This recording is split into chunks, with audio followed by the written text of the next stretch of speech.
Hello everyone, how are you all? I hope you all are doing good. आज हम लोग SST का जो 9th चैप्टर है, लास्ट चैप्टर है आपका प्राइस पजल, और इकोनॉमिक्स का सेकंड चैप्टर है। इसी चैप्टर को लेकर के हम लोग डिस्कस करेंगे। इसी चैप्टर को लेकर के हम लोग देखेंगे इस पूरे चैप्टर में क्या है।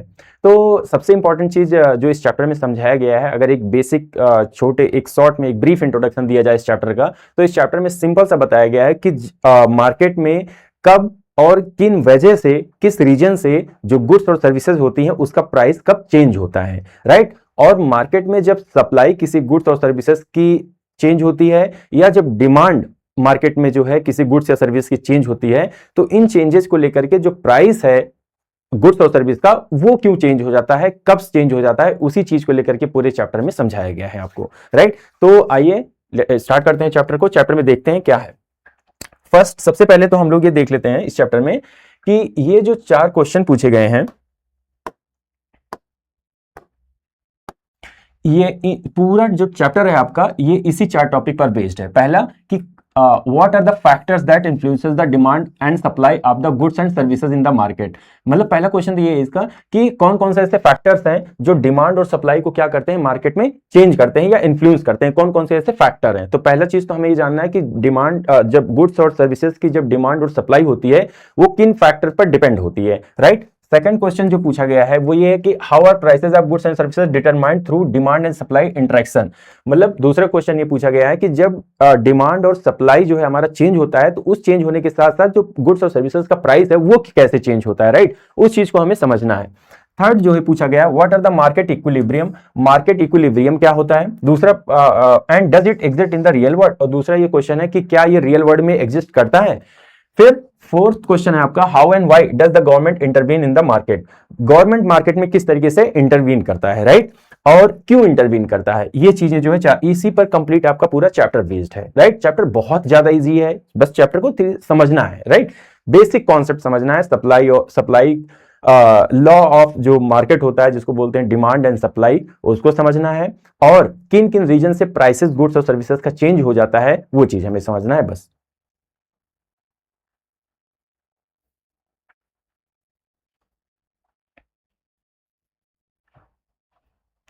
देखो, स्टार्टिंग में चैप्टर में दिया गया है, what happen if the mangoes of your parents bought last week are now half the price. Why are the vegetable expensive in the morning but are cheaper in the evening. और why does the price of onion seems to be change every few month. Why does the same flight seat cost 3000 on one day बट 9000 on another day. Why does shops and malls announces discount at a certain times of the year? Have you ever wondered about the reason behind these situation in the market? देखो, इस paragraph में simple सा आपको ये बताया गया है कि जब हम, जैसे पहला एग्जांपल लिया गया है कि जो मैंगो का प्राइस है वो एक वीक के अंदर क्यों जो है चेंज हो रहा है, राइट। दूसरा, वेजिटेबल्स जो कि मॉर्निंग में काफी ज्यादा एक्सपेंसिव था, वही सेम वेजिटेबल इवनिंग में क्या सस्ता मिल रहा है, राइट। दूसरा क्वेश्चन फिर पूछा गया है कि प्राइस ऑफ ओनियन, जो प्याज के प्राइसेस होते हैं, आजकल प्राइसेस काफी सारी चीजों के बढ़ते चले जा रहे हैं। तो थर्ड क्वेश्चन जो आपकी बुक में पूछा है, जो ओनियन प्राइस है वो हर एक मंथ चेंज क्यों होता रहता है, राइट। फिर पूछा गया है कि जो फ्लाइट का टिकट एक टाइम पे जब 3000 में है, वो दूसरे दिन 9000 में किस तरह चेंज हो जाता है, क्यों हो जाता है इतना ज्यादा कॉस्टली। फिर नेक्स्ट पूछा, जो शॉप्स और मॉल्स में आप लोग घूमने जाते होगे, आप लोग विजिट करते होगे, तो उसमें आप लोग काफी बारी सुनाई पड़ता होगा कि डिस्काउंट, आप इस ब्रांड के लिए डिस्काउंट चल रहा है, या इस पर्टिकुलर प्रोडक्ट के लिए डिस्काउंट चल रहा है, इस पर्टिकुलर गुड्स के लिए डिस्काउंट चल रहा है, लाइक सुनाई पड़ते रहते हैं। तो वो क्यों इस तरह होता रहता है। तो जाहिर सी बात है, डिस्काउंट कहने का मतलब उन प्राइसेस में चेंज क्यों होता रहता है। अगर इन सारे एग्जांपल में आप एक चीज नोटिस करोगे, तो सिर्फ आपको ये बताया गया है कि व्हाई डज प्राइस चेंजेस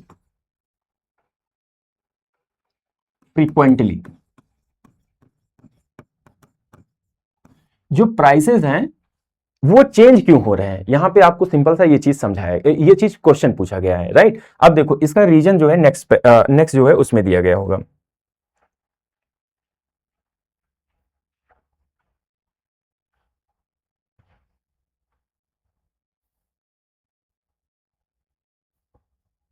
देखो,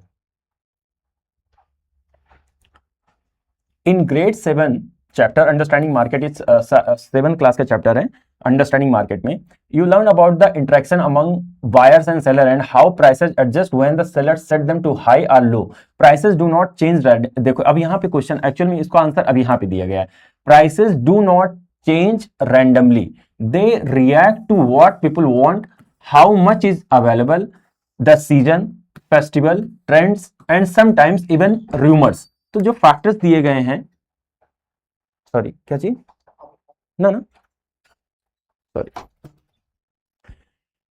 देखो जो हमने पहले पैराग्राफ में जो क्वेश्चंस देखे थे कि क्यों जो है प्राइसेस चेंज होते हैं, राइट, वो यहां पे दिखाया गया है. उसका आंसर एक्चुअल में ये देखो यहां पे दिया गया है.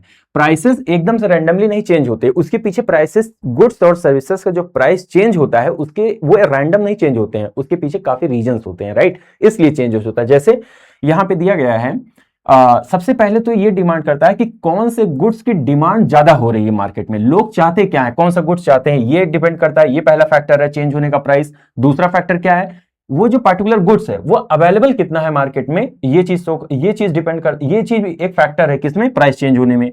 थर्ड क्या है, सीजन्स. सीजन्स कहने का ही मतलब है जैसे आप सीजन्स, काफी रेनी सीजन्स हो गया, फिर कोल्ड सीजन हो गया, समर सीजन हो गया, राइट. इन सब सीजन्स में भी प्राइसेस जो क्या होते रहते हैं, चेंज होते रहते हैं. जैसे अभी का टाइम है क्या, अभी रेनी सीजन चल रहा है, मैंगोज का टाइम है, तो मैंगोज क्या है इस समय नॉर्मल रेट में मिलेंगे. लेकिन जैसे ऑफ सीजन होगा, ऑफ सीजन के बाद यही चीजें में भी मैंगोज का रेट क्या होगा, कॉस्टली हो जाएगा, राइट. या जब सीजन जस्ट स्टार्ट हो रहा है तो उस समय मैंगोज का प्राइस क्या होगा, मैंगोज का प्राइस हाई रहेगा. लेकिन जैसे जैसे season mid of the season आएगा, लाइक अभी जुलाई चलेगा, एंड ऑफ जुलाई जब था तब मैंगोज का प्राइस क्या था, काफी ज्यादा लो था, राइट. तो सीजन्स पे भी काफी ज्यादा, सीजन्स भी एक फैक्टर है किस चीज को लेकर के, प्राइस चेंजेस को लेकर के, राइट. नेक्स्ट देखते हैं. नेक्स्ट है फेस्टिवल्स. फेस्टिवल्स में जैसा कि आप लोग जानते होंगे, जब दीपावली आती है या रक्षाबंधन अभी चल रहा है, तो ऐसे केस में क्या होता है, ऐसे केस में जो गुड्स और सर्विसेज होती हैं इन पे काफी ज्यादा डिस्काउंट दिया जाता है, राइट. तो यहाँ पे क्या प्राइसेस जो है वहां पर, यहाँ पर भी जो फेस्टिवल्स जब आते हैं तो प्राइसेस में क्या होते रहते हैं, चेंजेस काफी ज्यादा आते रहते हैं, राइट. अब वो चेंजेस कैसे भी हो सकते हैं, कॉस्टली भी हो सकते हैं और जो है चीप भी हो सकते हैं. तो ये लेकिन फैक्टर जो आपको समझना है वो सिर्फ इतना समझना, जो प्राइसेस चेंज हो रहे हैं उसके पीछे रीजन क्या है, तो उसके पीछे फेस्टिवल भी क्या है, एक रीजन है. नेक्स्ट है ट्रेंड्स. जैसे ट्रेंड्स चल चुका है, लाइक जैसे फॉर एग्जांपल बैगी जीन्स का एक ट्रेंड चल चुका है. तो ये जो ट्रेंड चल चुका है, ये जाहिर सी बात है सप्लाई ज्यादा होगी, जब डिमांड ज्यादा होगी सप्लाई भी ज्यादा होगी. तो ऐसे केस में देखा जाता है कि ये भी जो है ट्रेंड जो चलते रहते हैं, ये ट्रेंड भी क्या करते हैं, प्राइस, गुड्स और सर्विसेज के प्राइस को चेंज, इन्फ्लुएंस करते हैं, फैक्टर बनते हैं उनके चेंजेस को लेकर के. फिर है समटाइम्स इवन र्यूमर्स भी काफी ज्यादा क्या करते हैं, फैक्टर डालते हैं. जैसे अभी मान लो जो है र्यूमर्स को लेकर के ये देखा जाए कि कोविड के टाइम पे काफी ज्यादा र्यूमर्स चल रहा था, राइट, कि र्यूमर्स चलने का मतलब कि जैसे नो डाउट मास्क काफी ज्यादा जरूरी था, लेकिन फिर एकदम से ये हुआ कि मास्क जरूरी नहीं है, तो लोग जो है मास्क परचेज करना धीरे धीरे बंद कर दिए. फिर डॉक्टर्स बहुत सारे, फिर बहुत सारे क्रिएटर्स, बहुत सारे लोगों ने, इन्फ्लुएंसर, बहुत सारे लोगों ने बोला नहीं, कोविड से अगर बचना है तो मास्क काफी ज्यादा जरूरी है, फिर लोगों ने परचेज करना स्टार्ट किया.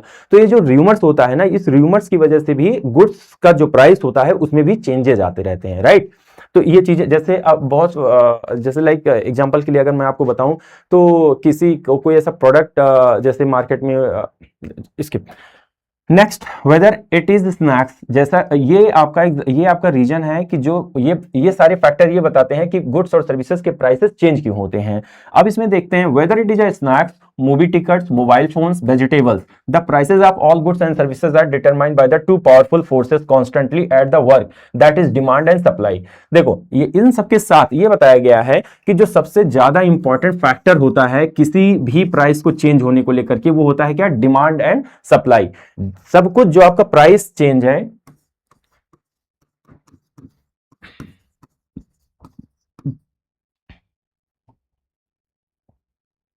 price changes are depend on demand and supply. ये बहुत ही इंपॉर्टेंट चीज है, राइट. जो आपका डिमांड और सप्लाई होगा वो प्राइस चेंजेस में बहुत इंपॉर्टेंट फैक्टर प्ले करता है, बहुत ज्यादा इंपॉर्टेंट रोल प्ले करता है.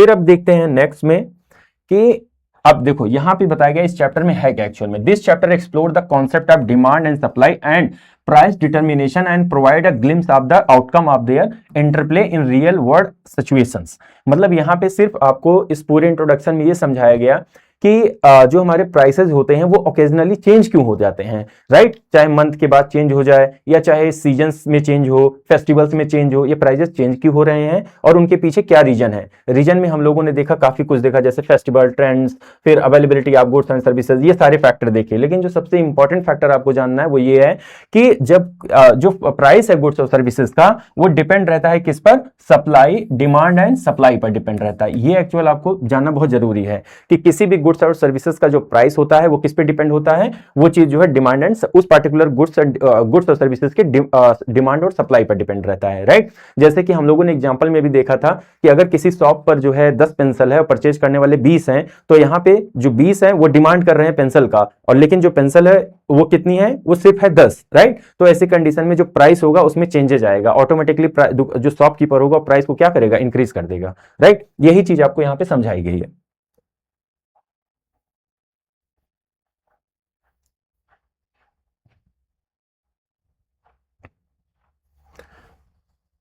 तो देखते हैं सबसे पहला टॉपिक जो है आपकी बुक का वो ये है डिमांड। ये डिमांड होता क्या है, एग्जाम्पल के तो देख वन लाइन टू लाइन देखते हैं, पढ़ते हैं, समझते हैं और जिसमें देखते हैं क्या चीज है। As the mango season approaches the price of mangoes are generally high, right. जैसा कि मैंने बताया कि मैंगो का जो प्राइस होता है,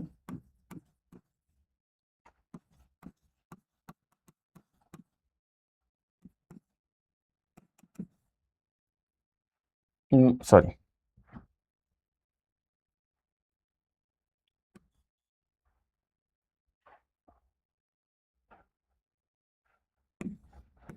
देखो जनरली सीजन स्टार्ट होता है कब से, जो जून से स्टार्ट होता है, फिर जुलाई, फिर अगस्त, ये सब मैंगोज का सीजन चलता है। स्टार्ट यहां से हो रहा है, तो यहां पे देखा जाता है जो मैंगो का प्राइस होता है वो काफी ज्यादा हाई रहता है, राइट। लेकिन जैसे जुलाई आता है यहां देखा जाता है प्राइस लो होने लगता है, और अगस्त तक आते आते देखा जाता है और भी ज्यादा क्या हो जाता है, लो हो जाता है प्राइस। तो पहली लाइन में ये बताया गया, the mango season approaches the price of mangoes are generally high so people tend to buy them in a smaller quantity. जाहिर सी बात है जब किसी गुड्स का प्राइस ज्यादा रहेगा तो ऐसी सिचुएशन पे लोग जो है क्या करते हैं, बहुत कम परचेज करने की कोशिश करते हैं, राइट। फिर देखते हैं but when the prices start falling, लेकिन जब उस गुड्स का प्राइस फॉल होने लगता है तो people prefer to buy larger quantity, मतलब लोग जो है ज्यादा प्रेफर करते हैं। जाहिर सी बात है अगर मान लो किसी गुड्स का जो प्राइस है वो कम है तो ऐसी सिचुएशन पे देखा जाता है लोग जो है ज्यादा उसको परचेज करते हैं। लेकिन जब किसी गुड्स का प्राइस काफी ज्यादा है तो लोग उसको कम परचेज करते हैं, राइट।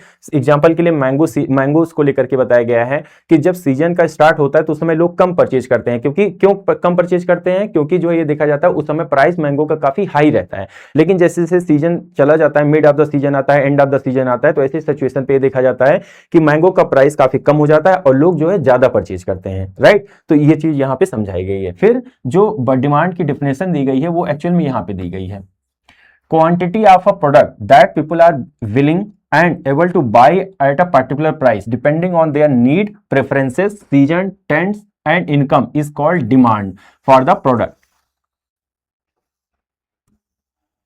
देखो बहुत इंपॉर्टेंट चीज लिखी गई, इसको समझो। Quantity of a product, quantity of a product that people are willing and able to buy at a particular price depending on their need, preferences, season, trends and income is called the demand for the product। मतलब यहाँ पे simple सा ये बोला गया है, कोई भी इंडिविजुअल जो है अगर किसी प्रोडक्ट की किसी प्रोडक्ट को पाना चाह रहा है, या अगर किसी देखते हैं यहाँ पे, quantity of a product that people are willing and able to buy at a particular price depending on their need, preference, season, trends and income is called the demand of the product. Simple सा इसमें बताया गया कि कोई भी individual अगर किसी goods को परचेज करना चाह रहा है, इररिस्पेक्टिव की उसका जो है उसकी नीड चाहे या तो उसकी नीड है, या उसका प्रेफरेंस है, सीजन है, ट्रेंड्स है, इनकम है, क्या है, ये चीजें मैटर नहीं करती है। मैटर ये करती है कि जो इंडिविजुअल है अगर कोई चीज परचेज कर रहा है तो वो क्या दिखाता है, वो दिखाता है इंडिविजुअल की डिमांड है वो, राइट। तो यहां पे वही चीज बताया गया, quantity of a product that people are willing and able to buy, मतलब उस इंडिविजुअल की इच्छा भी है उसको परचेज करने की, और दूसरा वो कैपेबल है परचेज करने के लिए, राइट। तो ये दिखाता है कि उस पर्टिकुलर गुड्स की डिमांड कर रहा है वो। मेरी बात समझे, जैसे सिंपल सा आपको जानना है, कोई भी इंडिविजुअल किसी गुड्स को परचेज कर रहा है, राइट, किसी गुड्स को परचेज करने की इच्छा रखता है और वो परचेज करने के एबल भी है, काबिल भी है, राइट। तो इसी को दिखाते हैं कि वो इंडिविजुअल उस पर्टिकुलर प्रोडक्ट को परचेज कर सकता है, उसकी डिमांड कर रहा है, राइट। ये चीज यहां पे बताया गया है। The quantity of a product that people are willing and able to buy at a particular price depending on their need, preference, season, trends and income is called the demand for the product. Simple है बहुत ज्यादा। फिर demand is not just a desire to buy something, it is willingness complemented by the ability और purchasing power to buy it. Purchasing power का simple सा ही मतलब होता है कि आप कोई चीज परचेज करने के कैपेबल हो। लाइक आप जब परचेज कब कर पाओगे, जब आपके पास क्या होगा, जब आपके पास मनी होगा। जब आपके पास मनी होगा तब उसको परचेज कर पाओगे। यही चीज यहां पे सिंपल सा बताया गया है कि डिमांड जो होता है वो ना कि केवल आपकी इच्छा दिखाता है बट ये भी दिखाता है कि आप उसको परचेज कर भी सकते हो। फॉर एग्जाम्पल सपोज मान लो कोई एक पेंसिल है, कोई एक पेन है, ये 100 रुपए की है, राइट। अब 100 रुपए की पेन है तो बहुत सारे लोग परचेज करना चाहते हैं लेकिन परचेज नहीं कर पाते हैं। मे भी हो सकता है there could be a reason of financial status, कुछ फाइनेंशियल कंडीशन की वजह से नहीं खरीद सकते हैं। लेकिन डिमांड तब बोली जाती है जब आपकी इच्छा भी हो 100 रुपए की पेन को परचेज करने की, और दूसरी ये भी हो कि आप फाइनेंशियली कैपेबल भी हो उस 100 रुपए पेन को परचेज करने के लिए। तो इसको बोला जाता है डिमांड ऑफ दैट गुड, इसको बोला जाता है, राइट। यहां पे यही चीज बताइए। परचेजिंग पावर वो होती है जब आप कोई चीज परचेज कर सकते हो। सिंपल से यहां बताया गया है, it is a measures of how much one unit of a particular currency can by eight a particular time.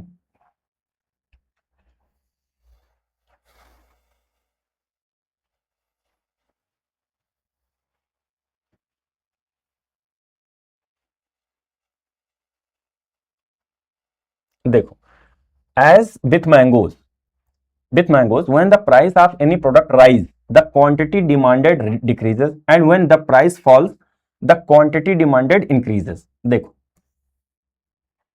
this phenomena is called the law of the demand, which highlight the inverse relationship between the price of a product or services and its quantity demanded. देखो यहाँ ये बहुत ही important line दी गई है, लेकिन इसको इन्होंने किस तरीके से ग्राफिक फॉर्म में बहुत अच्छा समझाया गया। इसका सिंपल सा मतलब है, जब प्राइस क्या होगा, हाई होगा, किसी भी गुड्स का प्राइस हाई होगा तो उसको लोग क्या करेंगे। सपोज लेट्स से एग्जांपल के थ्रू ले लो, मैंगो सपोज ये जून का मंथ है। जून के मंथ में मैंगोज जो है वो आपका सेल हो रहा है 200 पर केजी। जब जुलाई आ गया, जुलाई में ये देखा जाता है मैंगो जो सेल हो रहा है इसका प्राइस हो गया है 50 पर केजी। ठीक है, तो आप मुझे ये बताओ कि जब जून में मैंगो का प्राइस 200 पर केजी है तो इस सिचुएशन पे लोग ज्यादा खरीदेंगे या कम खरीदेंगे। ऑब्वियस सी बात है कम खरीदेंगे, राइट। लेकिन जैसे जुलाई का मंथ आएगा, जब मतलब ऑन सीजन आएगा, ये जुलाई का मंथ आएगा तो तब प्राइस ये हो गया है कि 50 रुपए पर केजी। जब 50 रुपए पर केजी जुलाई के मंथ में मैंगो सेल हो रहा है तो ऐसी सिचुएशन पे लोग कम खरीदेंगे ज्यादा। ऑब्वियस सी बात है ज्यादा खरीदेंगे, ज्यादा क्वांटिटी में परचेज करेंगे, राइट। तो ये चीज यहां पे समझाने की कोशिश की गई है कि with a mango when the price of any product rises the quantity demanded decreases. जब प्राइस हाई होगा तो क्वांटिटी क्या होगी, डिक्रीज होगा। जब प्राइस हाई होगा तो क्वांटिटी डिक्रीज होगी। And when the price fall, जब प्राइस लो होगा तो क्वांटिटी इंक्रीज हो जाएगी।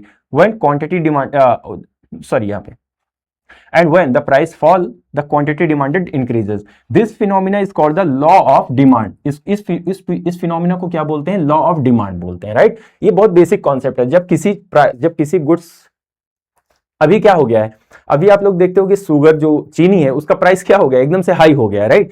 जब शुगर का प्राइस हाई हो गया तो उसको लोग कम क्वांटिटी में परचेज करना स्टार्ट कर दिए, राइट। आजकल बहुत ज्यादा न्यूज में भी है, चीनी का प्राइस एकदम से क्या हो गया, हाई हो गया है। जब चीनी का प्राइस एकदम से हाई हो गया है तो ऐसी सिचुएशन पे जहां पे लोग जो है 5 केजी या 10 केजी परचेज करते थे। सपोज लेट्स से कोई एक फैमिली जो है पूरे मंथ के लिए 10 केजी शुगर परचेज करती थी एक टाइम पे। अब वो फैमिली क्या कर रही है, अब जब प्राइस हाई हो गया तो ऐसी सिचुएशन पे वो 10 केजी ना खरीद करके वो 7 या 6 केजी ही परचेज कर रहे हैं, राइट। तो यहां पे ये सिंपल सा इस कॉन्सेप्ट से ये समझाई जाने की कोशिश की जा रही है, जब किसी गुड्स का प्राइस इंक्रीज होता है तो उसकी क्वांटिटी जो है जो लोग जो है कम क्वांटिटी में परचेज करते हैं, राइट। जब उसी गुड्स का प्राइस फॉल हो जाता है तब लोग उसको ज्यादा क्वांटिटी में परचेज करते हैं। इसी को बोलते हैं law of demand, right.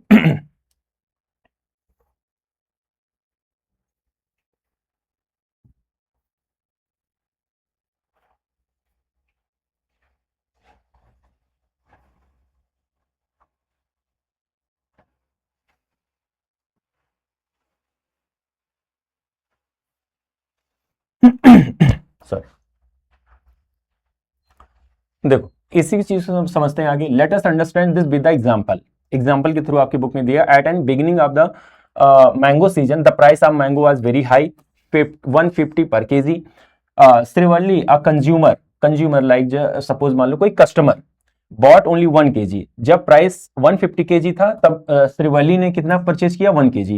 As more mangoes became available in the market over time the price fell to 100 rupee, so she bought 2 KG. जब प्राइस क्या हुआ, 100 रुपी हो गया, तब श्रीवल्ली ने कितना परचेज किया, 2 KG. And later when the price drop to 50 per KG, जब प्राइस 50 केजी हो गया, सी बॉट 3 केजी। मतलब आप यहां पे देखो ध्यान से, 150 जब प्राइस मैंगो का 150 पर केजी था तब उसने 1 केजी परचेज किया। जब प्राइस जो है ये देखा गया कि 100 रुपी पर केजी हुआ तब उन्होंने 2 केजी परचेज किया श्रीवल्ली। और जब प्राइस 50 केजी हुआ तब उन्होंने कितना परचेज किया, 3 केजी। तो आपको इतना सिंपल सा समझना है कि जब प्राइस किसी गुड्स का कम होता है तो लोग ज्यादा क्वांटिटी में परचेज करते हैं। जब प्राइस जो है काफी हाई रहता है किसी प्रोडक्ट का तो लोग उसको कम क्वांटिटी में परचेज करते हैं। यही चीज यहां पे समझाया गया है। The quantity of a goods or services that an individual consumer want to buy at a different prices, keeping the other factor constant, is known as individual demand. Simple सा the quantity of a goods or services that an individual consumer want to buy at a different price, keeping other factors constant, is known as individual demand. यहाँ पे simple सा ये बोला गया है कि कोई भी इंडिविजुअल अगर किसी goods purchase buy at different prices keeping other factor constant is known as individual demand. इसका मतलब इंडिविजुअल डिमांड का सिंपल सा बहुत सिंपल डेफिनेशन यहाँ पे दी गई। इंडिविजुअल डिमांड होता है जब कोई भी factor irrespective of all the factor, जब कोई इंडिविजुअल किसी भी प्रोडक्ट को खरीदने की इच्छा करता है और उसको खरीद भी रहा है, खरीद भी सकता है, कैपेबल भी है, तो इसी को बोलते हैं इंडिविजुअल डिमांड, राइट। ये बहुत इंपॉर्टेंट चीज है। For Similarly, the individual demand is shown in the table below, which is also known as the demand schedule. This demand schedule, when represented graphically, is called the demand curve. देखते हैं demand curve क्या होता है। इसी चीज को यहां पे जो है कर्व फॉर्मेट में बनाया गया है। देखो सबसे पहले देखते हैं, जब प्राइस 1 केजी मैंगोज का था तो श्रीवल्ली ने कितना परचेज किया, 1 केजी। जब प्राइस 100 केजी हुआ श्रीवल्ली ने कितना परचेज किया, 2 केजी। जब प्राइस 50 केजी था तो कितना परचेज किया इन्होंने, 3, ज्यादा खरीद लिया, राइट। फिर यहां पे डिमांड कर्व में देखते हैं। डिमांड कर्व में सिर्फ इतना समझाने की कोशिश की जा रही है। देखो यहां पे देखो जब प्राइस, देखो प्राइस ऑफ मैंगोज इन रूपी, इधर समझते हैं। प्राइस ऑफ मैंगोज इन रूपी दिया गया है, राइट। फिर दिया गया है quantity of a mango in KG. यहां पे प्राइस है और यहां पे क्या क्वांटिटी है। देखो जब प्राइस 100 केजी था तो श्रीवल्ली ने कितना परचेज किया, 1 केजी, राइट। देखो ये 1 मेंशन हुआ ए पे, राइट। जब प्राइस जो है 100 रुपी पर केजी हुआ मैंगो का तो श्रीवल्ली ने कितना परचेज किया, 2 केजी, राइट। जब प्राइस 3 केजी हुआ तो श्रीवल्ली ने कितना परचेज किया, 3 केजी, राइट। ये चीज आपको समझना है, यही कर्व होता है। अब यहां पे जो ये कर्व, ये स्लोप साइड एक कर्व बना है, एक इस तरीके का कर्व बना है, राइट। ये डी एंड डी डैश एक कर्व बना है, राइट। इसी कर्व को बोलते हैं डिमांड। एक तो ये सपोज ये इंडिविजुअल की परचेजिंग ऑर्डर का बना है तो इसको बोलते हैं इंडिविजुअल डिमांड, राइट। इसी को बोलते हैं, सेम चीज को, सेम प्राइस को, सेम चीज को कर्व फॉर्मेट में इन्होंने बनाया हुआ है, राइट। डिमांड कर्व इसको बोलते हैं, individual demand schedule A and individual demand curve B. ये जो है हो गया डिमांड शेड्यूल है और इसको बोलते हैं डिमांड कर्व बोला जाता है।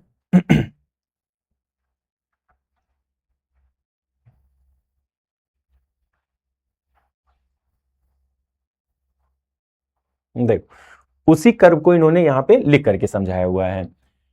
The Y axis in the figure 2 point represent the price of mangoes in rupee. वही सेम चीज बताया गया है कि जो है ये रूपी, ये वाई एक्सिस आपका है, वाई, ये वाई एक्सिस है, वाई में ये एक्स एक्सिस जो दिया गया है यहाँ पे क्वांटिटी ऑफ मैंगोज दिया गया है। तो वही सेम चीज बताया गया है यहाँ पे कि वही 50 केजी में 50 केजी का है तो 1 केजी परचेज कर रही है वो श्रीवल्ली। जब 100 केजी का है तो 2 केजी परचेज हो रहा है। जब 50 केजी पर रुपी मैंगो है तो कितना 3 केजी परचेज कर रही है वो, राइट। यही सेम चीज यहाँ पे सेम चीज को यहाँ पे इन्होंने लिखा हुआ है।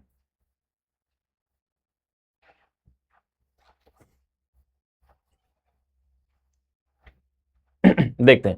The Y axis in the figure 9.2b represent the price of mangoes and the x-axis shows the quantity demanded of mangoes. Srivalli bought 1 kg of mango as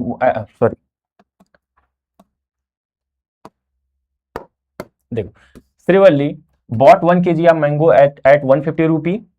As the price fell 100 per kg, she bought 2 kg. But as the price fell to 50 rupee per kg, she bought 3 kg. One point of intersection, यहां से समझना है आपको, one point of intersection such as A, B, C are connected, the downward sloping line D dash is called demand curve, right? यहां पे आपको सिर्फ इतना समझना था कि जो है ये डिमांड कर्व एक्चुअल में है क्या। तो जो यहां पे देखो एक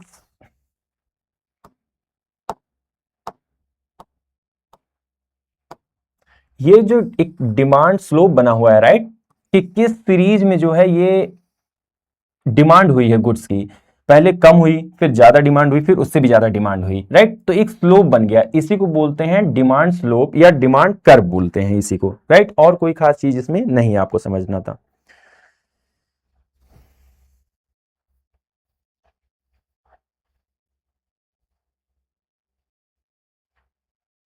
देखो, when the point of intersection such as A, B, C are connected, the downward sloping line DD is called the demand curve। Simple सा चीज है, जैसा कि हम लोगों ने ऐसे कुछ लाइन बनी थी, राइट।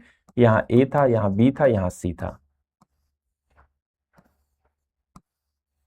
ये जो है 100 kg 100 और ये था 50 पे, राइट। ये जो स्लोप लाइन है इसी को बोलते हैं demand curve. The downward sloping individual demand curve represent the inverse relationship between price and quantity of a product demanded by the buyers assuming other factor like income, taste etc to be constant. मतलब यहां पे simple सा बोला जाता है कि जो ये डिमांड होता है, downward sloping individual demand curve represent inverse relationship between prices. मतलब ये जो डिमांड कर्व होता है, जैसा कि यहाँ पे बनाया गया, जो डिमांड कर्व है वो प्राइसेस के क्या होता है, इनवर्स रिलेशनशिप में होता है, मतलब इसके अपोजिट होता है। डिमांड जो है वो ज्यादा कब होती है, डिमांड ज्यादा तब होगी जब प्राइसेस कम होगा, राइट। सिंपल इनवर्स रिलेशनशिप जो डिमांड कर्व होता है वो प्राइस से, वो जो गुड्स के प्राइसेस होते हैं उसके इनवर्स रिलेशन में होता है। इसका मतलब सिंपल सा ये है कि जब प्राइसेस कम होंगी तो डिमांड ज्यादा होगी, जब डिमांड ज्यादा होगी तो जब डिमांड कम होगी तो इसका मतलब प्राइसेस काफी हाई है, राइट। मतलब एक ज्यादा होगा तो एक कम होगा। फिर अगर प्राइसेस, लेट्स से एक बार फिर से इसको कंक्लूड करते हैं, अगर मान लो किसी गुड्स का प्राइस ज्यादा है तो डिमांड कम होगी, मान लो उसी गुड्स का प्राइस ज्यादा हो गया, राइट, प्राइस कम हो गया तो डिमांड ज्यादा हो जाएगी, राइट। तो इनवर्स रिलेशन इसी को बोलते हैं।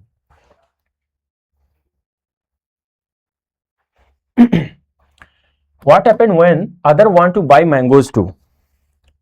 The total quantity of mangoes demanded by all potential buyer at a different prices is known as market demand। अब देखो वहां पे हम लोगों ने क्या समझा था, हम इंडिविजुअल श्रीवल्ली के बारे में पढ़ रहे थे, तो इंडिविजुअल डिमांड हमको मालूम चला। अभी हम क्या करेंगे, जाहिर सी बात मार्केट में कोई एक दो लोग तो रहते नहीं, मार्केट में बहुत सारे लोग रहते हैं, मार्केट बहुत सारे लोग मैंगोज परचेज करते हैं।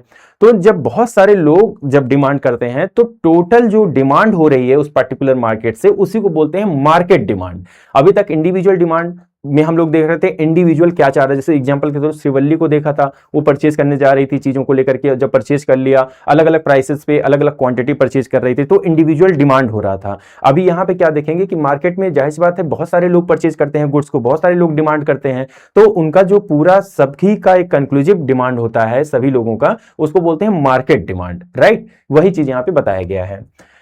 कि what happened when other want to buy mangoes too? The total quantity of mangoes demanded by all potential buyer at a different price is known as market demand. That is the sum of all individual demanded. देखो, जो जितने भी लोग price market में purchase करना चाह रहे हैं या गुड्स की डिमांड कर रहे हैं, सभी का जो सम होगा उसी को बोलते हैं मार्केट डिमांड, राइट? ये इंपॉर्टेंट चीज है. Let us consider two more consumer, Alex and Israt, whose individual demand is given in the schedule. अब देखते हैं, अभी तक हम लोगों ने किसका डिमांड देख रहे थे, सिर्फ जो है श्रीवल्ली का देख रहे थे. अब दो और इंक्लूड हो गए हैं, एलेक्स और इसरात. देखते हैं, देखो individual and market demand schedule. Price देखते हैं. सबसे पहले 100 केजी पे श्रीवल्ली ने 1 केजी परचेज करा था, 100 केजी पे श्रीवल्ली ने 2 केजी, फिर 50 हुआ तो 3 केजी, जैसा एग्जांपल में देख चुके हैं. एलेक्स आते हैं, वो अब जाहिर सी बात है सबके पास अलग अलग फाइनेंशियल कंडीशन रहती है, किसी के पास ज्यादा प्राइस रहता है, किसी के पास कम, किसी के पास ज्यादा पैसे रहते हैं, किसी के पास कम पैसे रहते हैं, राइट? और कोई ज्यादा मैंगो चाहता है, किसी की फैमिली में ज्यादा मेंबर होते हैं, कम मेंबर होते हैं, उसी हिसाब से परचेज करते हैं. अब ऐसी कंडीशन पे देखा गया कि जो एलेक्स है वो कितना परचेज कर रहा है, 150 केजी में 2 केजी, 100 में 4 केजी और 50 में 6 केजी. अब इस रात ने क्या परचेज किया, 3 केजी, 100 में 6 केजी, 50 में 9 केजी, राइट? अब देखो, जो इनका टोटल जो इन्होंने परचेज किया है 1 केजी, 2 केजी, 3 केजी, इसी को बोलते हैं मार्केट डिमांड. तो टोटल अगर 150 रुपये में, यहां देखते हैं 150 रुपये में अगर बोला जाए 150 रुपये में श्रीवल्ली ने 1 केजी, 2 केजी, 3, तो टोटल डिमांड जो हो गई कितनी हो गई, 6 KG, right? 2 KG, 4 KG, 6 KG, total कितना हो गया, 12 KG. 3 KG, 6 KG, 9 KG, total कितना हो गया, 18 केजी, राइट? तो ये जो 150 रुपये में जो टोटल मार्केट की डिमांड आई वो कितनी थी, 6 केजी. 100 रुपये में टोटल मार्केट का जो डिमांड था वो कितना आया, 12 केजी. 50 रुपये में जो टोटल मार्केट का डिमांड है वो कितना है, 18 केजी. यही आपको यहां पे समझाया जा रहा है, राइट? आगे देखते हैं. देखो, by summing the demand of all three consumer Q1, Q2, Q3, the market demand QD is derived when the market demand is plotted at. देखो ये चीज क्लियर है ना कि जो मार्केट डिमांड होती है वो सभी इंडिविजुअल, सभी का ऐड करके जो डिमांड होती है उसी को बोलते हैं मार्केट डिमांड. जैसे 3 लोगों, जैसे इंडिविजुअल का इंडिविजुअल डिमांड सबका ऐड कर देंगे तो बोलेंगे मार्केट डिमांड, राइट? और बाकी इसमें कोई खास चीज नहीं होती है. अब इसी सेम चीज को जो है हम लोगों ने इसी कर्व में बनाने की कोशिश करेंगे. तो सबसे पहले तो आप लोग को ये कर्व तो आपको मालूम ही होगा. सॉरी, इस कर्व में सिंपल सा जैसे ऊपर वाला कर्व ही सेम यहाँ पे दिया गया है, price of mango, quantity of mango, फिर इस रात का ही दिया गया, श्रीवल्ली का ही दिया गया है यहाँ पे, सॉरी. 150 केजी में कितना, 150 केजी में 1 केजी, 100 में कितना, 2 केजी, 50 रुपये में कितना परचेज किया था, 3 केजी. ये था इंडिविजुअल डिमांड, यहाँ पे लिख देता हूं मैं,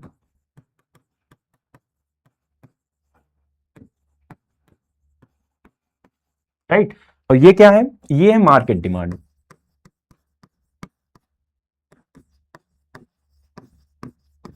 मार्केट डिमांड में हर कोई यहां पे परचेज कर रहा है, राइट? सबका मिक्स करके परचेज किया गया है. तो जैसे एक चीज हमें याद रखना पड़ेगा कि जब 150 केजी था तो श्रीवल्ली, इसरत और अलेक्स तीनों को मिला करके 150 केजी में कितना परचेज किया था, इन तीनों ने 6 केजी. 100 केजी जब प्राइस हुआ तब तीनों ने मिला करके कितना परचेज किया, 12 केजी. जब 50 रुपी प्राइस था तो टोटल ने मिला करके कितना परचेज किया, सॉरी 18 केजी.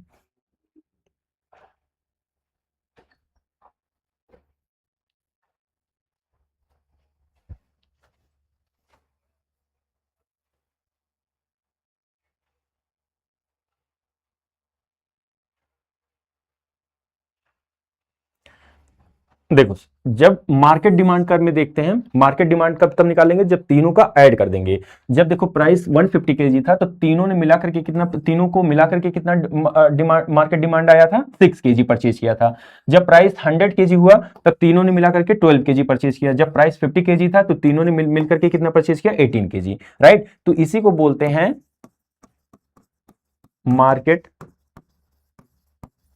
Demand, right? और मार्केट डिमांड कोई नहीं होता. ये ऊपर वाला जैसे कि हम लोगों ने पढ़ा था, इसको बोलते हैं इंडिविजुअल डिमांड, राइट?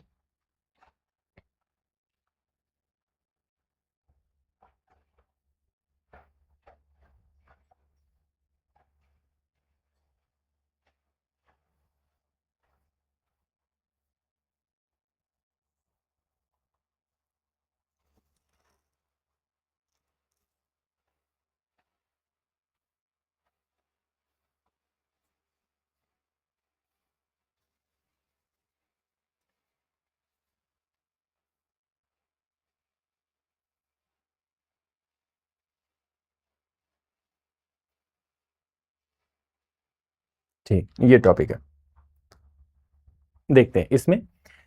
तो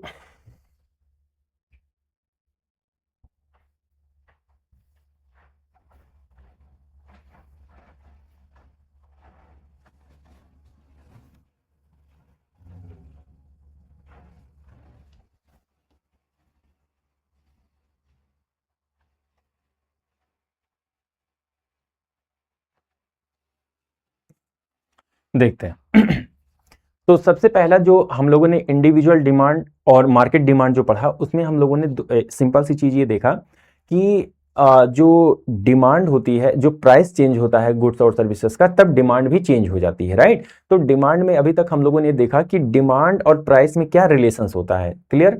फिर हम लोगों ने देखा जब कोई भी गुड्स है उसका प्राइस जब ज्यादा होता है तो लोग कम परचेज करते हैं, यानी कम परचेज करने का मतलब है कि उसका डिमांड कम होता है। लेकिन जब गुड्स का प्राइस कम हो जाए तो जो डिमांड होती है लोगों की वो ज्यादा हो जाती है, राइट। लोग जो है क्या करते हैं, ज्यादा परचेज करते हैं। यही रिलेशन अभी तक हम लोगों ने उन दोनों फिगर में समझा था। कोई इंडिविजुअल की, पहले तो इंडिविजुअल के एग्जांपल से हम लोगों ने समझा था, उसके बाद फिर क्या, जब मार्केट में काफी सारे लोग होते हैं तो मार्केट में सबको ऐड करके जब टोटल डिमांड को ऐड कर दिया जाता है तो उसको बोलते हैं मार्केट डिमांड, राइट। यही चीज अभी तक हम लोगों ने पढ़ा था।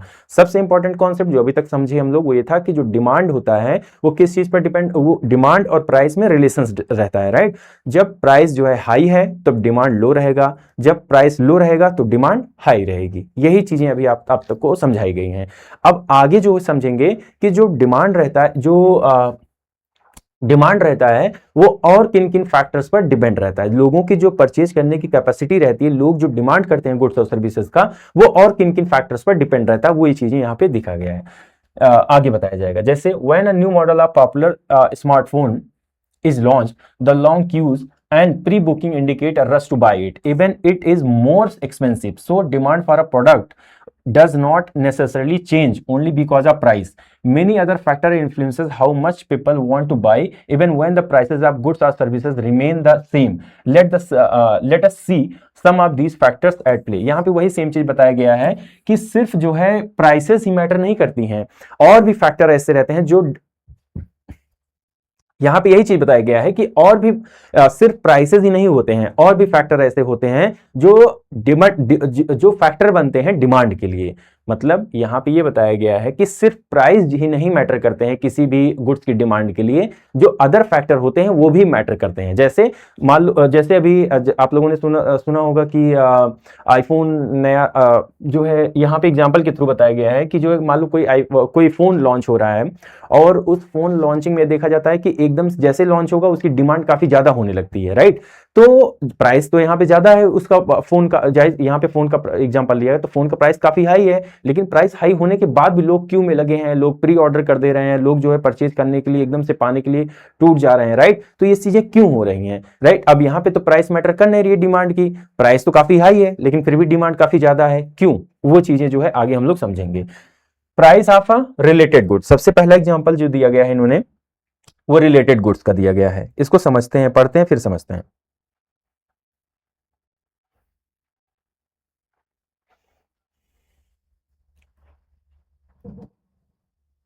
The demand of a good can be affected by changes in the price of related good. There are two type of related good. सबसे पहला substitute good और दूसरा क्या है, complementary good. यहाँ पे ये बोला गया है कि जब कोई दो गुड्स आपस, जब मतलब जैसे फोन हो गया, तो फोन चाहे किसी कंपनी का ले लो आप, चाहे कंपनी ए का ले लो, कंपनी बी का ले लो, फीचर्स चेंज होंगे लेकिन काम दोनों का क्या है, कहीं ना कहीं काम तो सेम है, तो उसको बोलते हैं related goods, right.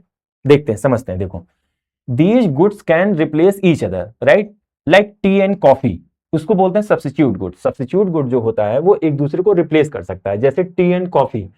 If T price, और ये भी जानना जरूरी है कि जो रिलेटेड गुड्स होते हैं उनकी वजह से भी जो है मार्केट में प्राइसेस जो होती हैं वो चेंज होती रहती हैं। तो यहाँ पे दिया गया है these goods can replace each other like tea and coffee. If tea price remain the same while coffee became more expensive, people who consume coffee may switch to the tea. यहाँ पे सिंपल से बताया गया है, T and coffee का example लिया गया है। अगर टी का प्राइस जो है वो काफी हाई हो रहा है तो टी का प्राइस, सपोज यहाँ पे कॉफी का प्राइस काफी हाई लिया है, यहाँ पे बताया गया कि अगर कॉफी का प्राइस काफी हाई है तो कॉफी पीने वाले लोग ज्यादा से ज्यादा किस पर क्या यूज करने लगेंगे, टी यूज करने लगेंगे। यही सेम चीज यहाँ पे समझाई गई है आपको। इसी को बोलते हैं सब्स्टिट्यूट गुड। मतलब सब्स्टिट्यूट गुड्स बोलते हैं, मतलब दोनों एक दूसरे को चेंज अल्टर किया जा सकता है। जैसे सपोज मान लो सैमसंग फोन है और आईफोन है, अब आईफोन काफी ज्यादा कॉस्टली है तो बहुत सारे लोग क्या सैमसंग का फोन यूज करते हैं, हालांकि सैमसंग का फोन भी काफी कॉस्टली आता है, लेकिन सेम फीचर या सेम चीज पाने के लिए जो है देखा जाता है जो फोन 1 लाख का है वो फोन जो है 80,000 60,000 में भी मिल जाता है मार्केट में, तो ये सब्स्टिट्यूट गुड होता है, राइट। तो यहाँ पे देखते हैं thereby increasing its demand. If Saravalli cannot afford to buy mango at a market price, she may buy banana. When the price of a goods rises, people tend to replace it with the another relatively cheap alternative. Hence, if the price of a substitute goods increases, the demand of other related goods will increase. यहाँ पे ये चीज आपको समझना था। ये जब substitute good जो होते हैं, जब उनका प्राइस इंक्रीज होगा, जब जो दूस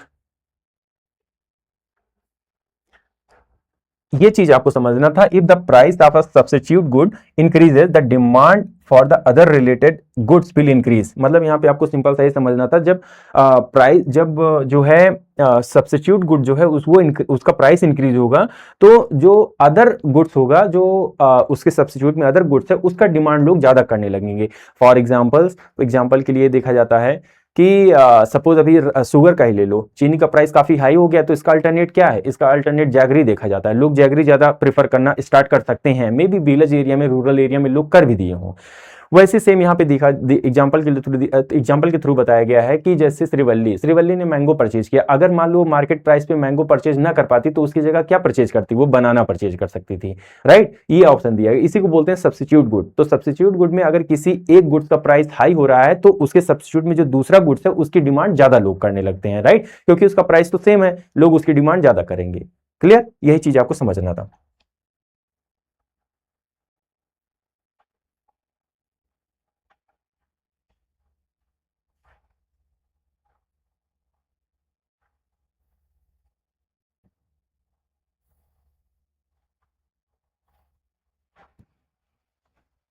अब देखते हैं कॉम्प्लीमेंट्री गुड्स क्या होता है।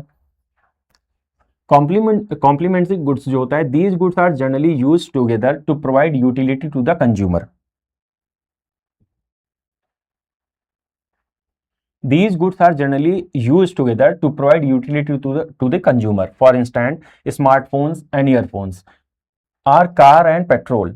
If demand for the printer increases, if the demand for the printer increases, the demand for printer cartridges may also rise, even though the price of cartridges remain unchanged. Similarly, if movie ticket become more expensive, people may refrain from going to cinema. So demand for the popcorn sold in cinema halls may also fall. देखो दो example लिया गया है, ये दूसरा example है, ये पहला एग्जांपल है, बहुत अच्छा एग्जांपल है, समझो इसको। जो पहला एग्जांपल है, पहले एग्जांपल में बताया गया है सबसे कॉम्प्लीमेंट्री गुड्स क्या होता है। कॉम्प्लीमेंट्री गुड्स एक दूसरे को क्या करते हैं, कॉम्प्लीमेंट कर रहे होते हैं। सपोज फॉर एग्जांपल्स कि जैसे आप लोगों के घरों में क्या होगा, आप लोगों के घरों में देखा जाता है कि जूसर होगा, राइट, और जो है स्पाइस ग्राइंडर वगैरह होगा। तो इसमें जो जूसर होता है, अगर बनाना का प्राइस जो है वो जो फ्रूट्स होते हैं, नॉट इवन बनाना, बहुत सारे फ्रूट्स हैं, अगर उनका प्राइस काफी ज्यादा इंक्रीज हो जाए तो लोग जो है जो जूसर होगा उसको परचेज करना क्या कर देंगे, कम कर देंगे, राइट। तो यहाँ पे जो दो गुड्स हैं वो एक दूसरे के कॉम्प्लीमेंट्री हैं। कॉम्प्लीमेंट्री कहने मतलब एक गुड्स दूसरे के बिना क्या है, अधूरा ही है वो। जैसे प्रिंटर और कार्ट्रिजेज का एग्जांपल लिया गया है, पेजेस का। तो अगर प्रिंटर जो है वो मार्केट में काफी हाई होगा तो जाहिर सी बात है जो कार्ट्रिजेज होंगे उसका भी काफी हाई प्राइस हो जाएगा, उसकी डिमांड काफी ज्यादा बढ़ जाएगी, राइट। उसी जगह अगर दूसरे एग्जांपल में दिया गया है, मतलब यहाँ पे सिर्फ आपको जानना है कि इनका डिमांड कैसे चेंज हो रहा है। जैसे मूवी आप देखने जा रहे हो, अगर मूवी टिकट का प्राइस बहुत ज्यादा हाई हो गया, एक्सट्रीम हाई हो गया, तो ऐसे केस में जो पॉपकॉर्न है वहां पे तो सबसे पहली बात तो अगर बहुत ज्यादा हाई हो गया तो जाहिर सी बात है उसका जब प्राइस हाई हो जाएगा मूवी टिकट का, तो जब प्राइस हाई तो डिमांड लो। जब मतलब मूवी टिकट हाई हो जाएगा, उसका प्राइस हाई हो जाएगा तो लोग जो है डिमांड कम, मूवी देखने काफी कम जाएंगे। अब जब मूवी देखने काफी कम जाएंगे तो क्या पॉपकॉर्न वहां पे जो है जो सप्लाई जो है कॉम्प्लीमेंट्री गुड्स है पॉपकॉर्न, वो बिकेगा नहीं, बिकेगा। तो उसका प्राइस क्या होगा, जब डिमांड कम होगी तो उसका प्राइस क्या होगा, डाउन हो जाएगा, राइट। तो यही चीज आपको यहाँ पे जानना था। कि कॉम्प्लीमेंट्री जो गुड्स होते हैं वो एक दूसरे के कॉम्प्लीमेंट्री गुड्स होते हैं। यहाँ पे देखा जाता है बिना दो गुड्स जो है एक दूसरे के कॉम्प्लीमेंट में होते हैं, राइट। मतलब जैसे यहाँ पे मूवी टिकट्स और पॉपकॉर्न का एग्जांपल लिया है, दूसरा प्रिंटर और कार्ट्रिजेस का एग्जांपल लिया है, राइट। तो ये चीज आपको जानना बहुत जरूरी था। यहाँ पे दोनों दोनों एक दूसरे की वजह से एक दूसरे की डिमांड और एक दूसरे की प्राइस में काफी ज्यादा एक दूसरे के प्राइस को भी अफेक्ट करते हैं और एक दूसरे की मार्केट डिमांड को भी अफेक्ट करते हैं।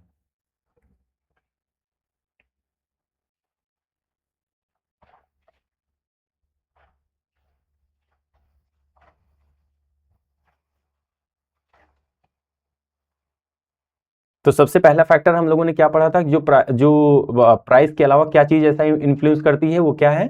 सबसे पहला चीज जो हम लोगों ने देखा था वो है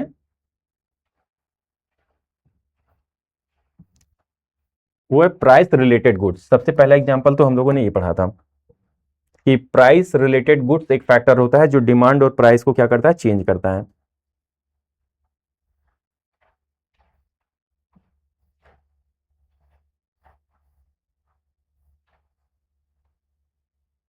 नेक्स्ट है हमारा इनकम ऑफ कंज्यूमर।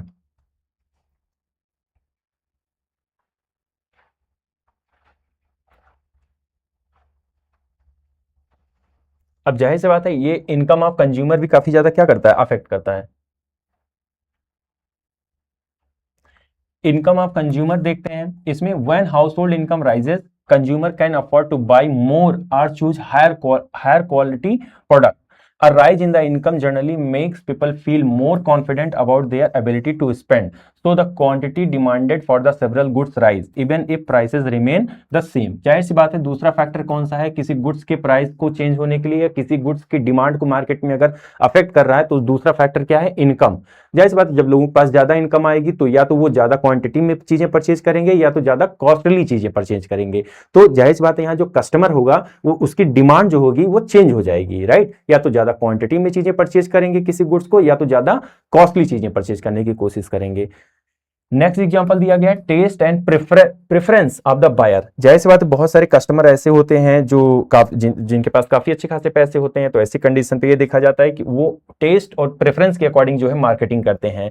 जब वो टेस्ट और प्रेफरेंस के अकॉर्डिंग मार्केटिंग करेंगे तो जाहिर सी बात है मार्केट में जो गुड्स होगा वो जो है क्या होगा, उसकी डिमांड जो है प्रेफरेंस और टेस्ट पर डिपेंड करेगी। जैसे every customer has a specific taste and preference for certain product which determine their demand. For example Shrivalli likes mangoes and can not substitute them by oranges even if oranges are cheaper than mango, right. The demand also depend on size and composition of the nation's population. For example, being the most populous nation, India's domestic consumers' demand contribute to its economic growth. In addition, the population's composition shapes the demand for type of product and services. More children indicate increased demand for the sports shoes. More working adult means a higher demand for the formal shoes, and more elderly people imply a higher demand for the comfortable और orthopaedic shoes. यहाँ पे बताया गया जो demand होती है किसी goods की वो अदर फैक्टर पर कैसे डिपेंड करती है। अदर फैक्टर कौन सा हो गया, कंट्री की पॉपुलेशन, इस पर भी डिपेंड करती है। जाहिर सी बात है जब कंट्री में ज्यादा अगर चाइल्ड है तो स्कूल शूज उनको चाहिए होते हैं। अगर मान लो ज्यादा अडल्ट है उस स्कूल्स में तो जो है जो फॉर्मल शूज चाहिए होगा क्योंकि जॉब वगैरह एम्प्लॉयमेंट वगैरह में काफी ज्यादा हेल्प करता है। फिर अगर एल्डरली है, बहुत ज्यादा एजेड पॉपुलेशन है तो वहां ऑर्थोपेडिक शूज जो है उसकी डिमांड ज्यादा होगी। तो डिमांड ये देखा जाता है सिंपल सा, जिस कंट्री में जिस अकॉर्डिंग पॉपुलेशन रहेगी उस अकॉर्डिंग वहां की डिमांड भी डिपेंड करेगी उस पर।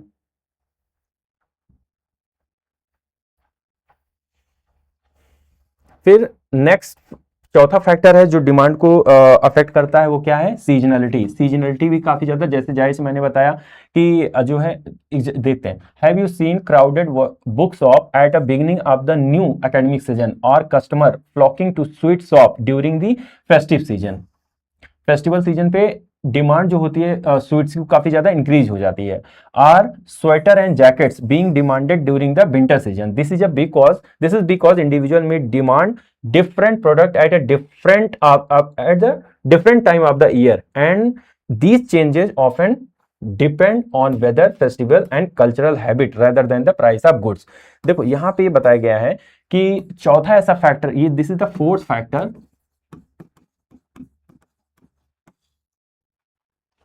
This is the fourth factor which decide demand of the product, right? Irrespective of price. यहां पे दिया गया है कि प्राइस के अलावा चौथा ऐसा फैक्टर है जो क्या करता है, जो गुड्स की डिमांड को अफेक्ट करता है। फिर से हम लोग एक बार देख लेते हैं पीछे जाकर के। चौथा फैक्टर सीजनलिटी है, राइट। फिर उसके बाद हम लोगों ने देखा था तीसरा फैक्टर आपका ये है taste and preference of buyer. फिर दूसरा जो था इनकम ऑफ कंज्यूमर। ये फिफ्थ फैक्टर है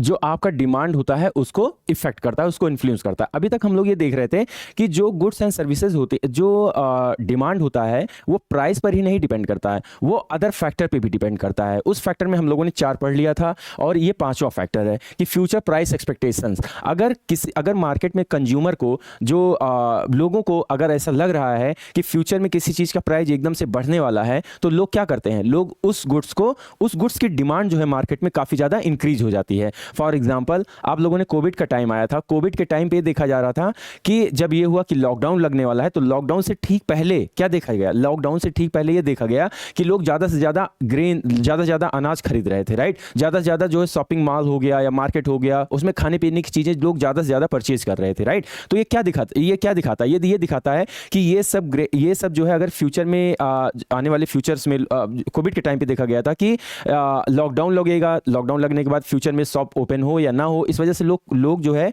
वो गुड्स की डिमांड ज़्यादा करने लगे थे और परचेज भी काफ़ी ज़्यादा कर रहे थे, राइट। उसी चीज़ को यहाँ पे बताया गया है, सिंपल सा लिखा है, future price expectations influences current demand even when current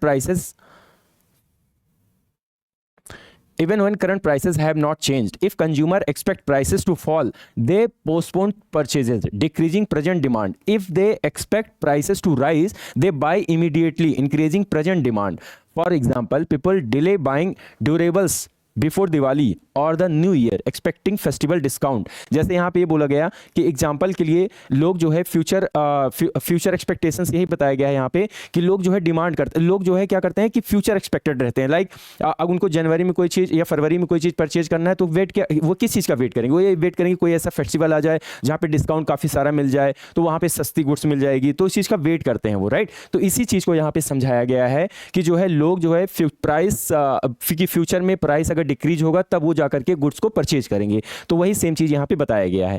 तो यहां पे जो हम लोग 5 फैक्टर पढ़े हैं अभी तक, इस 5 फैक्टर में ये बताया गया है कि जो डिमांड होता है आपका, वो सिर्फ जो है प्राइस पर नहीं डिपेंड करता। डिमांड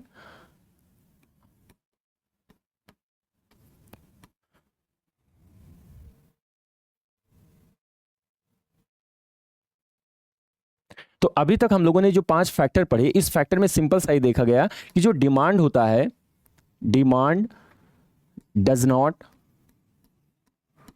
ओनली अफेक्ट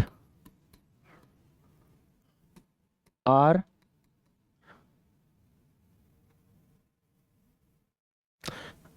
तो अभी तक हम लोगों ने 5 फैक्टर देखा। उस 5 फैक्टर में ये चीज देखा कि जो डिमांड होती है वो प्राइस पर ही नहीं डिपेंड होती है, वो अदर फैक्टर पे भी डिपेंड करती है। उस अदर फैक्टर में 5 फैक्टर हम लोगों ने देखा। जैसे फॉर एग्जांपल देखते हैं कि जैसे जो डिमांड होती है, demand is not only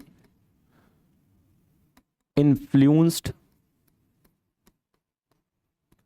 by price,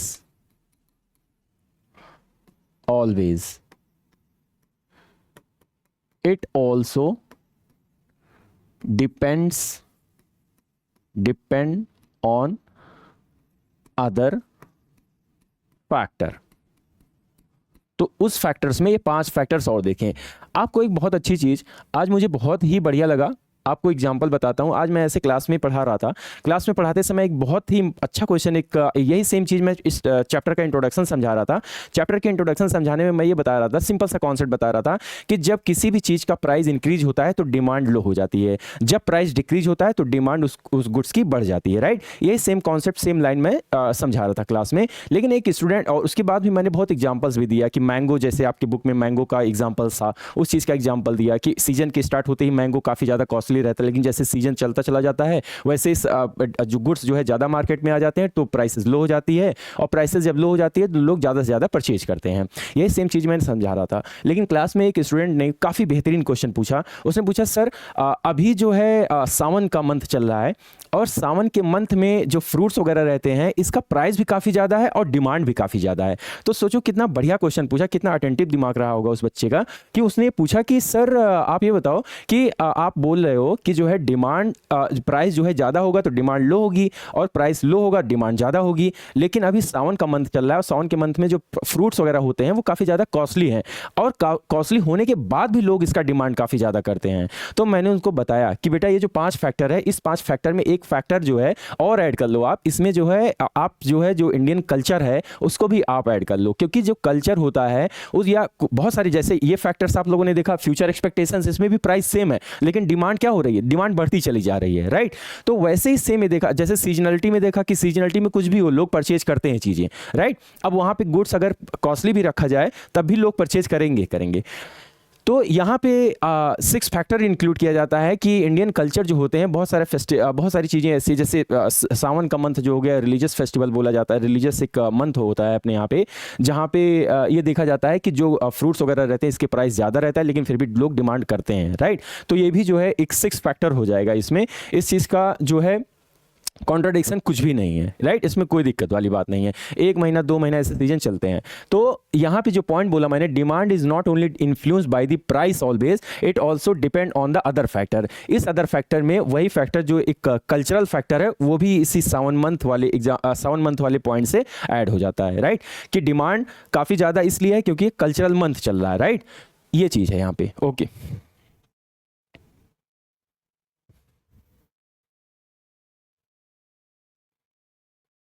next topic है हमारा सप्लाई। इंपॉर्टेंट टॉपिक है, देखते हैं इसको। अब सप्लाई में भी सेम चीज़, जैसे हम लोगों ने डिमांड में पढ़ा था वही सेम चीज़ अब सप्लाई में भी यूज करेंगे, देखेंगे। देखो सबसे पहले आप ये जान लो, जब ज़्यादा से ज़्यादा गुड्स मार्केट में रहेगा, जाहिर सी बात है अगर ये पेन 10 रहेगा और परचेज करने वाले इसको 5 हैं, तो जाहिर सी बात है इसका सप्लाई मार्केट में क्या है, ज़्यादा है। जब सप्लाई ज़्यादा रहेगा मार्केट में किसी गुड्स का, तो उसका जो प्राइस है वो ऑटोमेटिकली क्या होगा, वो प्राइस ऑटोमेटिकली कम रहेगा, राइट। अगर गुड्स को सेल करना है तो मार्केट में, जाहिर सी बात है कस्टमर परचेज करने वाले हैं 5 और गुड्स है आपका 10, तो ऐसे कंडीशन में प्राइस जो होगा पेन का वो काफ़ी कम होगा। ठीक वैसे ही अगर मान लो 5 पेन है और परचेज करने वाले 10 हैं, यानी कि सप्लाई आपकी कम है और जो है कंज्यूमर जो है इसके ज़्यादा हैं, तो ऐसे सिचुएशन में प्राइस जो होगा पेन का वो काफ़ी ज़्यादा रहेगा, राइट। आपको यही चीज़ सेम यहाँ पे समझना है।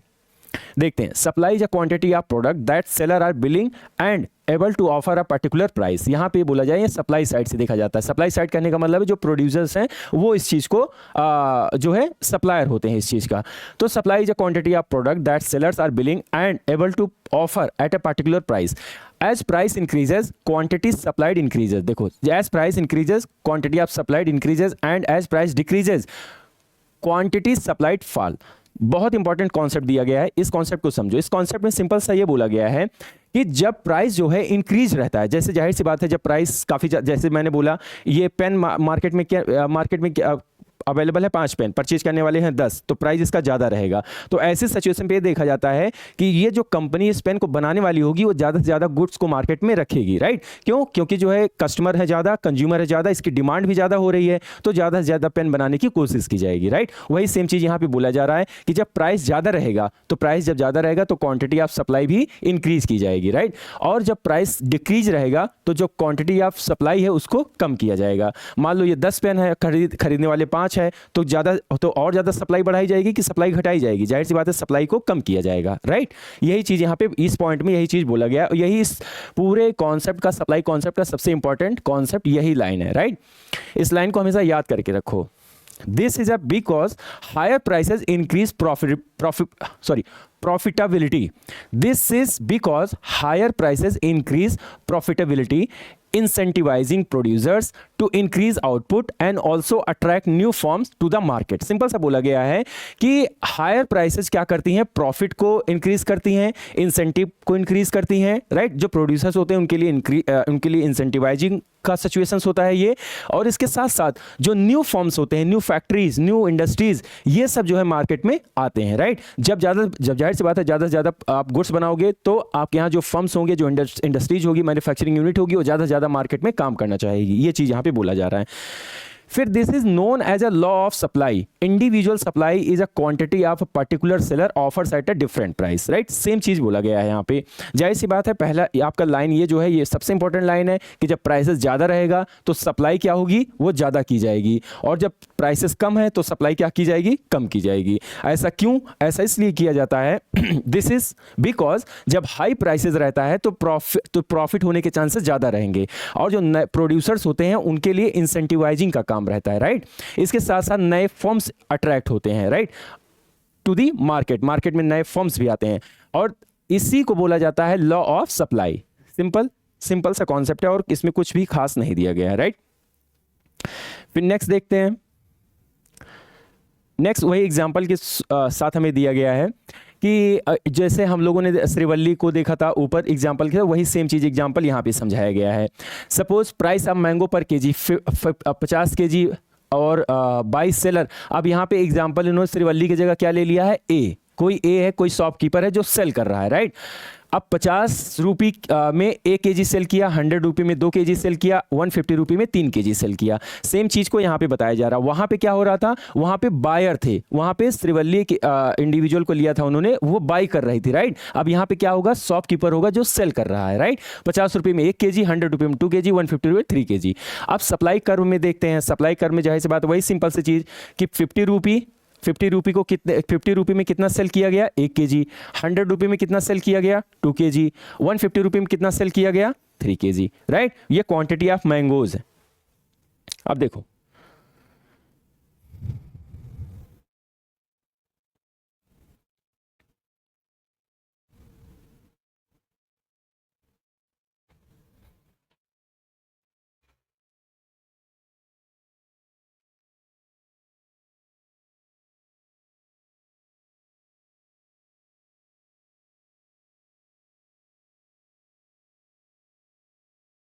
देखो, at the start of the mango season supply is low.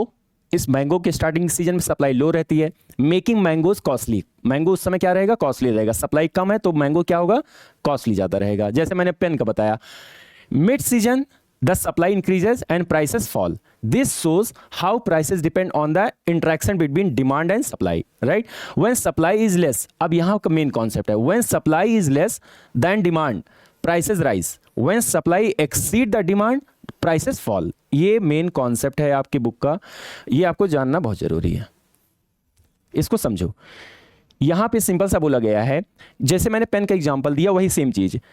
Market में पेन कितनी है, देखो व्हेन सप्लाई इज लेस, जब मार्केट में पेन 5 है और प्रोड्यूसर से मान लो 5, सॉरी कंज्यूमर है, इसको परचेज करने वाले हैं 5, तो ऐसी कंडीशन में क्या होगा, प्राइसेस, तो प्राइस क्या होगा इस पेन का, ज़्यादा होगा, राइट, क्योंकि इसके कंज्यूमर ज़्यादा हैं और बाई जो और सप्लाई जो है इसकी मार्केट में काफ़ी कम है। वही सेम लाइन बोला गया है, when supply is less than demand, यानी कि डिमांड करने वाले कितने लोग हैं, 10, राइट, प्राइसेस राइज, ऑब्वियस सा प्राइस राइज हो जाएगा। व्हेन सप्लाई एक्सीड, जब ये पेन 10 हो जाएगा, राइट, या जब ये पेन 15 हो जाएगा और परचेज करने वाले 10 रहेंगे, यानी इसकी डिमांड जो है 10 करने वाले 10 लोग हैं और ये मार्केट पेन में कितनी है, 15 है, तो ऐसे सिचुएशन में क्या देखा जाएगा, ऐसे सिचुएशन में देखा जाएगा प्राइस जो होगा पेन का वो फॉल डाउन हो जाएगा, राइट। वही सेम चीज यहाँ पे लिखा गया, when supply is less than demand prices rise, when supply exceed demand prices fall. Simple सा कॉन्सेप्ट यहाँ पे दिया गया है, राइट। फिर एक चीज दिया गया है, मार्केट सप्लाई इज द सम। अब यहाँ पे ये इंडिविजुअल के बारे में बताया जा रहा था, अब इसी चीज को मार्केट सप्लाई के बारे, जैसे हम लोगों ने वहां पे देखा था इंडिविजुअल डिमांड, फिर मार्केट डिमांड में सबको ऐड कर दिया था, वही सेम चीज यहाँ किया जाएगा। Market supply is the sum of all individual supplies, same चीज। For example, when mango prices are 50 per kg, a seller supply 1 kg, at 100 rupee per kg he supply 2 kg, at 150 kg the seller supply 3 kg. This pattern is higher prices lead to the greater quantity supplied, which gives an upward sloping supply curve as shown in the figure 5.4, figure 9.4. Okay, thank you sir. Okay, thank you so much यार।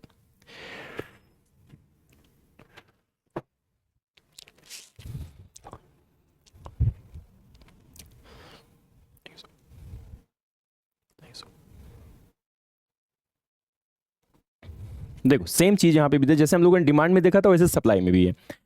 Now consider three sellers A, B, C in the market who offer mangoes for the sale in the different quantity at a different prices. So their supply schedule is as follow. देखो seller ए, seller B, seller सी, तीन लेते हैं। 50 KG में 1 KG seller ए ने cell किया, 100 रुपये में 2 KG cell किया, 150 में 3 केजी सेल किया। सेलर बी ने क्या किया, 50 रुपये में 3 केजी सेल किया, 100 रुपये में 4 केजी और 150 रुपये में 7 केजी सेल किया।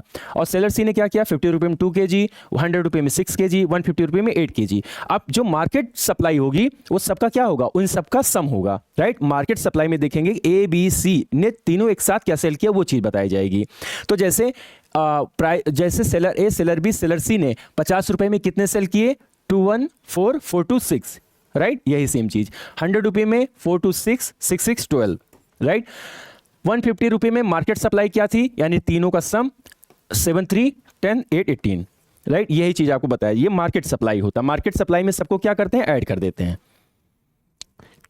Clear by combining the quantity supplied by all three sellers A plus B plus C, the market supply QS is derived by plotting the market supply with the corresponding price, the market supply curve is obtained। अब market curve यहां पे बनाने की कोशिश किया जाए, यहां पे बनाया गया, इसको समझेंगे।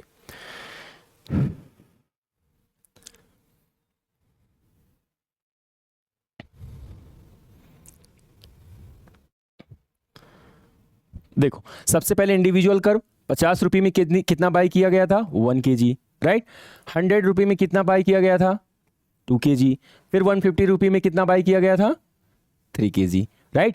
अब यहां पे जो कर्व बना है वो कुछ इस तरह बना है, राइट। ये सप्लाई साइड का कर्व बना है इस तरह। क्लियर। अब यही सेम चीज इसमें देखते हैं। जब 100 केजी हुआ तो 100 केजी में मार्केट का सप्लाई कितना था, 6 केजी, सभी का ऐड करके 100 केजी में कितना था, 100 केजी में देखा गया था सप्लाई कितना था, 12। 150 में कितना सप्लाई हुआ था, 18 केजी, राइट। अब इसी तीनों को क्या किया गया, ऐड कर दिए गया, राइट। इसी को बोलते हैं supply side of market, right. यहां पे लिखा गया होगा मार्केट सप्लाई कर्व बी, ये मार्केट सप्लाई कर्व है, और ये इंडिविजुअल सप्लाई कर्व ये है, मार्केट सप्लाई कर्व ये है। ये हमेशा जो सप्लाई साइड कर्व रहेगा वो कुछ इस तरह बनेगा, और डिमांड साइड जो कर्व हम लोगों ने पढ़ा था वो कुछ कैसे बना था, ऐसे इस तरह बना था, राइट। तो दोनों डिमांड साइड और सप्लाई साइड कर्व में काफी ज्यादा डिफरेंस रहता है। ये चीज आपके एग्जाम्स में पूछी भी जाती है, राइट। इस चीज को आप लोग ध्यान रखना।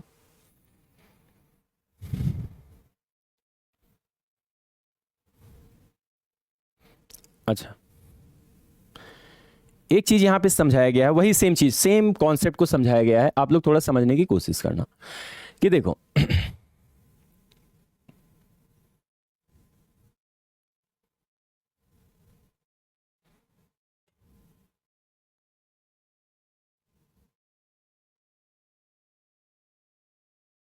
देखो लो वीट प्राइस, जब वीट का प्राइस क्या है, लो है, राइट, प्रॉफिट कितना होगा, लो होगा, राइट। सेम देखा जाता है चिकपी में प्राइस क्या है, इसका प्राइस हमेशा हायर रहता है मार्केट में। तो फार्मर्स, देखो यहां पे क्वेश्चन पूछा गया फार्मर्स के चॉइस को लेकर के। अब प्लांट वीट क्वेश्चन मार्क है और दूसरा प्लांट चिकपी क्वेश्चन मार्क है, राइट। अब देखते हैं, अब आप बताओ, खुद सोच करके बताओ, अगर वीट का प्रोडक्शन है, वीट मार्केट में क्या है, काफी ज्यादा सस्ता है, उसी जगह ये देखा जाता है चिकपी जो है मार्केट में काफी कॉस्टली है। तो बताओ फार्मर्स क्या प्रोड्यूस करेंगे, वीट या चिकपी? ऑब्वियस सी बात है चिकपी ज्यादा प्रोड्यूस करने की कोशिश करेंगे, राइट।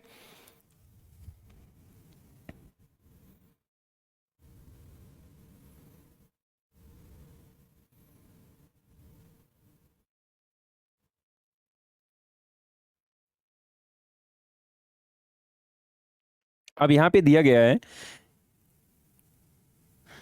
तो अभी तक हम लोगों ने नॉर्मल देखा था, जैसे डिमांड में देखा था, डिमांड और प्राइस का रिलेशंस देखा था सबसे पहला चीज। उसके बाद 5 फैक्टर्स जो थे वो और होते हैं जो प्राइस के अलावा भी डिमांड को क्या करते हैं, इन्फ्लुएंस करते हैं। उसी तरह अब हम यहां पे भी फैक्टर्स देखेंगे कि प्राइस और सप्लाई जो होता है इनमें जो रिलेशंस होता है, इसके बाद मतलब यहां कहने का मतलब है प्राइस सप्लाई को अफेक्ट करता ही करता है। इसके साथ 5 और फैक्टर हैं, या अभी जो फैक्टर्स इसमें देखेंगे और भी ऐसे फैक्टर हैं जो सप्लाई को क्या करते हैं, अफेक्ट करते हैं या इन्फ्लुएंस करते हैं। तो पहला चीज क्या हो गया, देखो सेम दिया गया, अदर डिटर्मिनेंट्स ऑफ सप्लाई, तो price of related goods, right. देखते हैं, suppose a farmers faces 2 choices, if wheat prices are low but chickpea prices are high, he will grow more chickpea in the next season, therefore supply of one goods depend on the profitability of the other alternative of suppliers. मतलब यहाँ पे बोला गया है, जाहिर सी बात है, व्हीट और चिकपी क्या है, अपने आप में एक रिलेटेबल गुड है, राइट। यहाँ पे देखा जाता है कि अगर फार्मर्स को लग रहा है कि चिकपी जो है नेक्स्ट सीजन में मार्केट में ज़्यादा कॉस्टली बिकेगा, तो फार्मर्स प्रोड्यूस क्या करेगा, फार्मर्स जो है चिकपी ज़्यादा प्रोड्यूस करेगा, व्हीट नहीं, कम प्रोड्यूस करेगा। तो अब यहाँ पे मैटर ये नहीं है कि क्या प्रोड्यूस, मैटर यहाँ पे ये नहीं है जो है कि व्हीट इंपॉर्टेंट है या चिकपी इंपॉर्टेंट है, मैटर ये है कि प्रॉफिट किस में है। जब प्रॉफिट चिकपी में ज़्यादा है तो नेक्स्ट सीजन में मार्केट में सबसे ज़्यादा क्या अवेलेबल रहेगा, मार्केट में सबसे ज़्यादा सप्लाई किसकी होगी, व्हीट की या चिकपी की। ऑब्वियस सी बात है, चिकपी की ज़्यादा सप्लाई रहेगी, राइट। तो जब प्राइस ऑफ रिलेटेड गुड्स रहता है, ये पहला फैक्टर है, राइट। दूसरा factor, number of sellers in the market. जाहिर सी बात है कि आप सोचो कि सप्लाई डिपेंड कर, मान लो जो है नंबर ऑफ सेलर, कहने का मतलब है, अभी इसमें देखेंगे एग्जांपल में बहुत सारी फैक्ट्रीज, इंडस्ट्रीज ये सब होंगी। अगर ये सब यूनिट्स ज़्यादा हैं प्रोड्यूस करने वाली, तो मार्केट में सप्लाई ज़्यादा ठीक ठाक रहेगी। लेकिन अगर कम प्रोड्यूसर्स हैं, इंडस्ट्रीज, मैन्युफैक्चरिंग यूनिट ये सब कम है, तो आपके यहाँ मार्केट में जो प्रोड्यूस करने वाली गुड्स होंगी वो काफ़ी, मार्केट में जो अवेलेबिलिटी रहेगी, जो सप्लाई रहेगी गुड्स की, वो काफ़ी कम रहती है। तो वही सेम चीज़ यहाँ पे बताया गया, if there are some seller in the market due to high competition and increase production, if there are more seller in the market due to higher competition and increased production, the market supply of the product would exceed the demand। यहाँ पे simple सा बोला गया है कि आपके यहाँ अगर मार्केट में ज़्यादा से ज़्यादा लोग जो है प्रोड्यूसर्स रहेंगे, ज़्यादा से ज़्यादा लोग गुड्स को बनाने वाले रहेंगे, उनके बीच में कंपटीशन होगा, तो मार्केट में ज़्यादा से ज़्यादा जो है क्या होगा, सप्लाई रहेगा, और ये सप्लाई डिमांड को एक्सीड कर जाएगा। मतलब गुड्स ज़्यादा होगा और प्रोड्यूसर जो उसको परचेज करने वाले लोग रहेंगे वो कम हो जाएंगे। वही सेम चीज़ यहाँ पे बोला गया है, market supply of product would exceed the demand, as a result prices would fall. Same prices यहाँ पे क्या होगा, डाउन हो जाता। Likewise if there are fewer seller in the market, supply would be lower than the demand and prices would rise. Same चीज यहाँ पे दिया गया है, राइट, कि अगर जो है likewise if there are few, अब जब प्रोड्यूसर जो रहेंगे, सप्लायर जो रहेंगे वो कम रहेंगे, तो जाहिर सी बात है मार्केट में गुड्स कम रहेगा। अब जब मार्केट में गुड्स कम रहेगा तो प्राइसेस क्या रहेगा, हाई रहेगा, राइट। तो ये दूसरा फैक्टर है। थर्ड फैक्टर क्या है आपका, technology.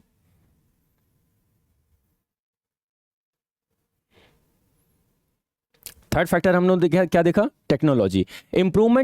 Improvement in technology reduces the cost of production, allowing producers to produce more and supply more, and vice versa. For example, with improved techniques such as a drip irrigation and weather sensor, crop production may increase, leading to higher supply.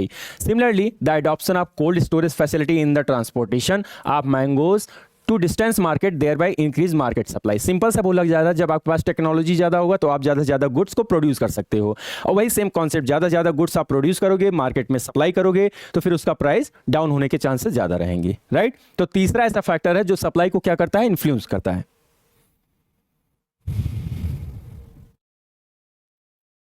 चौथा factor क्या है, future expectations. यहां पे भी future expectations है, वहां पर भी फ्यूचर एक्सपेक्टेशंस था, ये चौथा फैक्टर है। If producers or suppliers expect a boom in the demand for the goods in the near future, they will produce more and supply will increase. Simple सी बात है। If producer or supplier expect a boom in the demand for a goods in the near future, they will produce more and supply will rise. यहाँ simple सा बोला जा रहा है, अगर किसी प्रोड्यूसर्स को ऐसा लग रहा है कि जो है वो ज़्यादा से ज़्यादा आने वाले टाइम पे ज़्यादा से ज़्यादा गुड्स की डिमांड होने वाली है, तो ज़्यादा से ज़्यादा गुड्स बनाते भी हैं। फॉर एग्जांपल अभी क्या चल रहा है, अभी रेनी सीजन चल रहा है। रेनी सीजन से पहले जो रेनी कोट हो गया, रेन कोट हो गया, या इसके साथ साथ जो अम्ब्रेला हो गया, ये सब का डिमांड मार्केट में ज़्यादा होने वाला था। तो जो अम्ब्रेला और रेन कोट ये सब बनाने वाले जो फैक्ट्रीज हो गई, वो ज़्यादा से ज़्यादा गुड्स को सीजन से पहले ही बना करके मार्केट में रख देते हैं, राइट। वैसे अभी विंटर सीजन आने वाला, जब विंटर सीजन आने वाला तो उस समय स्वेटर हो गया या जैकेट्स हो गया, ये सब मार्केट में काफ़ी ज़्यादा बनने लगते हैं। और जैसे ही विंटर ये सब स्टार्ट होता है और मिड ऑफ द विंटर आता है, तो ये सब मार्केट में अवेलेबल काफ़ी ज़्यादा हो जाते हैं, राइट। तो वही सेम चीज़ यहाँ दिया गया है, फ्यूचर एक्सपेक्टेशन। जब प्रोड्यूसर्स को, जब मैन्युफैक्चरिंग इंडस्ट्रीज़ को इन सबको ये लगता है कि आने वाले फ्यूचर में ज़्यादा से ज़्यादा चीज़ें बिकने वाली हैं, तो ज़्यादा से से ज़्यादा उस गुड्स को बनाने लगते हैं, राइट, और फिर उसको मार्केट में सप्लाई भी कर देते हैं आने वाले टाइम पे, जब लगता है उनको सही टाइम आ चुका है। Similarly if the producer is expecting lower demand, जब प्रोड्यूसर्स को ये लगता है इसके उल्टा कि मार्केट में होने वाला डिमांड कम है किसी गुड्स का, तो उस गुड्स को क्या करते हैं, रोक लेते हैं, राइट, उस गुड्स को प्रोड्यूस नहीं करते हैं। यही सेम चीज़ यहाँ पे बताया गया है आपको। They will reduce production leading to fall in the supply. For instance, if potato wholesaler expect price to rise during the peak season, they might hold back supply now to sell later at higher prices, right? ये चीज दिया गया है यहाँ पे। पांचवा है, अच्छा उसके बाद नेक्स्ट सबसे इंपॉर्टेंट टॉपिक जो बच्चों को काफी ज्यादा परेशान कर रहा है आजकल, वो ये है कि मार्केट इक्विलिब्रियम। मार्केट इक्विलिब्रियम ये क्या है? ये सिंपल से ये बात होती है, यहाँ पे ये देखा जाता है कि जो डिमांड है मार्केट में वो सप्लाई के इक्वल हो जाए, राइट। यहाँ पे और कुछ खास चीज नहीं दिया गया है। मतलब मार्केट में एक ऐसी सिचुएशन, ये सिर्फ सिचुएशन है कि जब डिमांड जो मार्केट में हो रही है वो सप्लाई के बराबर है, मतलब जो सप्लाई है और डिमांड वो इक्वल है।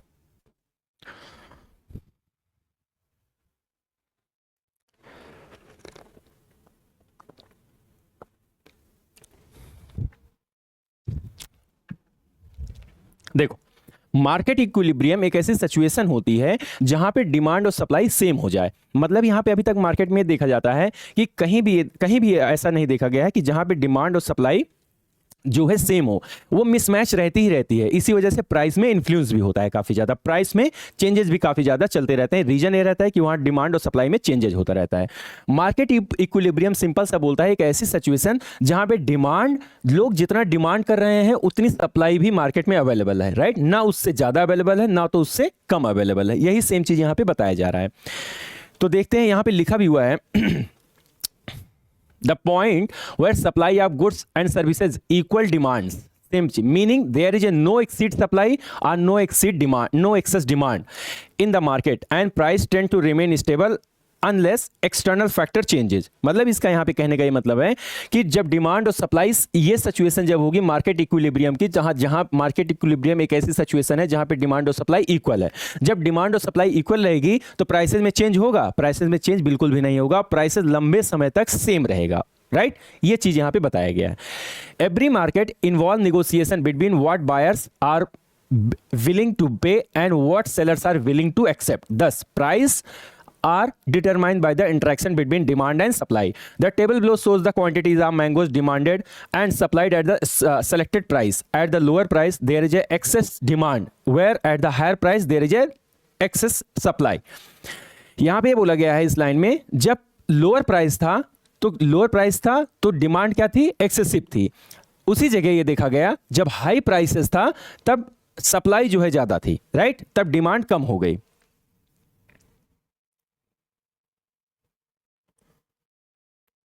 देखो बहुत इंपॉर्टेंट है, देखो price 40 rupee, quantity demand of mangoes पर केजी 38 केजी, राइट। यानी 40 रुपी में यहां पे दिखा गया quantity demanded of mangoes in KG 38 KG, right. 38 KG demand की गई 40 रुपी का जब सेल हो रहा है। फिर उसके बाद ये देखा गया कि quantity supplied of mangoes in KG 6, right, 40 रुपी पे 6 केजी जो है सप्लाई किया जा रहा है। उसके बाद यहाँ पे ये देखा गया कि अब बताओ डिमांड ज़्यादा है कि सप्लाई? जाहिर सी बात है यहाँ पे डिमांड जो है वो ज़्यादा है। वही सेम चीज़ दिया गया है कि क्वांटिटी ऑफ डिमांड ज़्यादा है क्वांटिटी ऑफ सप्लाई से। आउटकम क्या होगा? आउटकम क्या देखा जाएगा कि डिमांड एक्सेस कर जाएगा। जब डिमांड एक्सेस कर जाएगा तो प्राइस क्या होगा? वो इंक्रीज कर जाएगा, राइट। सेम चीज़ यहाँ पे दिया गया है। सप्लाई कम है, डिमांड ज़्यादा है, जब सप्लाई कम होगी डिमांड ज़्यादा होगी तो प्राइस इंक्रीज कर जाएगा, राइट। जैसे पेन की सप्लाई कम है, 5 है, परचेज करने वाले 10 हैं, तो जब परचेज करने वाले 10 हैं यानी उसकी डिमांड ज़्यादा है प्राइस और उसको उसका जो सप्लाई है कम है 5 है, तो ऐसी कंडीशन में जो डिमांड होगी एक्सीड कर जाएगी और प्राइस ऑटोमेटिकली इंक्रीज कर जाएगी। अब 100 रुपये में देखा गया 12 केजी सप्लाई मैंगो का भी है, 12 केजी डिमांड भी मैंगो का है और सप्लाई भी 12 ही है, 12 डिमांड भी है और 12 सप्लाई भी है। यहाँ पे क्या हो गया, सप्लाई और डिमांड इक्वल हो गया। इसी को कंडीशन को बोलते हैं मार्केट इक्विलिब्रियम। इसके बाद देखा जाता है 150 में देखा जाता है कि 8 केजी जो है आपका क्या हुआ, क्वांटिटी डिमांड की गई और सप्लाई कितनी कर दी गई, 43। अब इसमें क्या होगा, सप्लाई क्या होगा, इंक्रीज हो गया, डिमांड डाउन हो गया। जब एक्स यहाँ पे सप्लाई क्या कर गई, इंक्रीज कर गई। अब ये ऐसी सिचुएशन हो गई कि जहां पेन हो गई 10 और परचेज करने वाले कितने हो गए, 15। जब पेन हो गई 10, परचेज करने वाले हुए 15, तो पेन का प्राइस क्या होगा, ऑटोमेटिकली डाउन हो जाएगा। यानी सप्लाई जो है कम हो गई और डिमांड जो है, सॉरी सप्लाई जो है ज्यादा, सॉरी ये एग्जांपल गलत हो गया। मान लो पेन हो गई कितनी, 15 और परचेज करने वाले इसको कितने हो गए, 10। तो ऐसी सिचुएशन में देखा जाता है कि जो है सप्लाई ज्यादा है, परचेज करने वाले कम है, यानी सप्लाई एक्सीड कर गई। जब सप्लाई एक्सीड कर जाती है तो प्राइसेस ऑटोमेटिकली डाउन हो जाता है। वो थर्ड सिचुएशन है आपका, राइट। यहां पे प्राइस क्या होगा, इंक्रीज करेगा। यहां पे प्राइस इक्वल रहेगा, इंक्रीज नहीं करेगा। यहां पे प्राइस क्या होगा, वो डिक्रीज कर जाएगा। क्लियर। देखो, at a price of 100 the quantity demanded equal quantity of supplied, this point is known as market equilibrium. At this point, there is no pressure for prices to change and market is cleared, which means that there is neither a shortage nor a supply.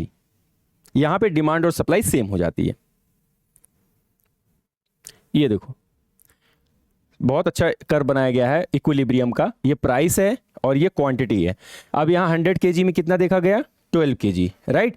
12 KG कितना हुआ, 100 रुपये में 12 KG demand किया गया, तो demand curve हो गया। और 100 केजी में 12 केजी सप्लाई किया गया, तो ये सप्लाई कर्व हो गया, राइट। कुछ इस तरीके से कर्व बनता है इक्विलिब्रियम का, बहुत इंपॉर्टेंट है ये, आपके एग्जाम्स में ये भी आने के चांसेस ज़्यादा हैं।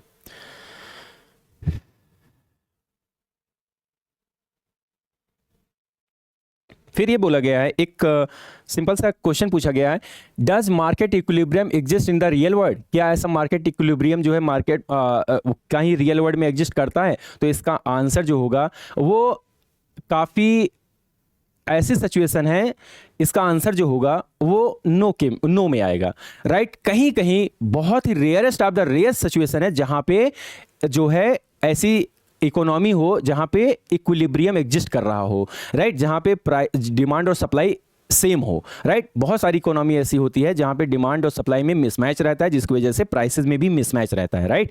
तो देखते हैं क्या, in theory equilibrium is an intersection point between demand and supply, but in the real world market are dynamic with the constantly changing condition. For example, changes in the technology, wage, interest rate, as well as war, political event, pandemics, weather and natural disasters alter demand and supply. Therefore, equilibrium in the real world is never stable and moves all the time. That is, the market is always in the process of adjusting to a new equilibrium, never fully settling at the previous one. For ये आपको यहाँ से बहुत important है।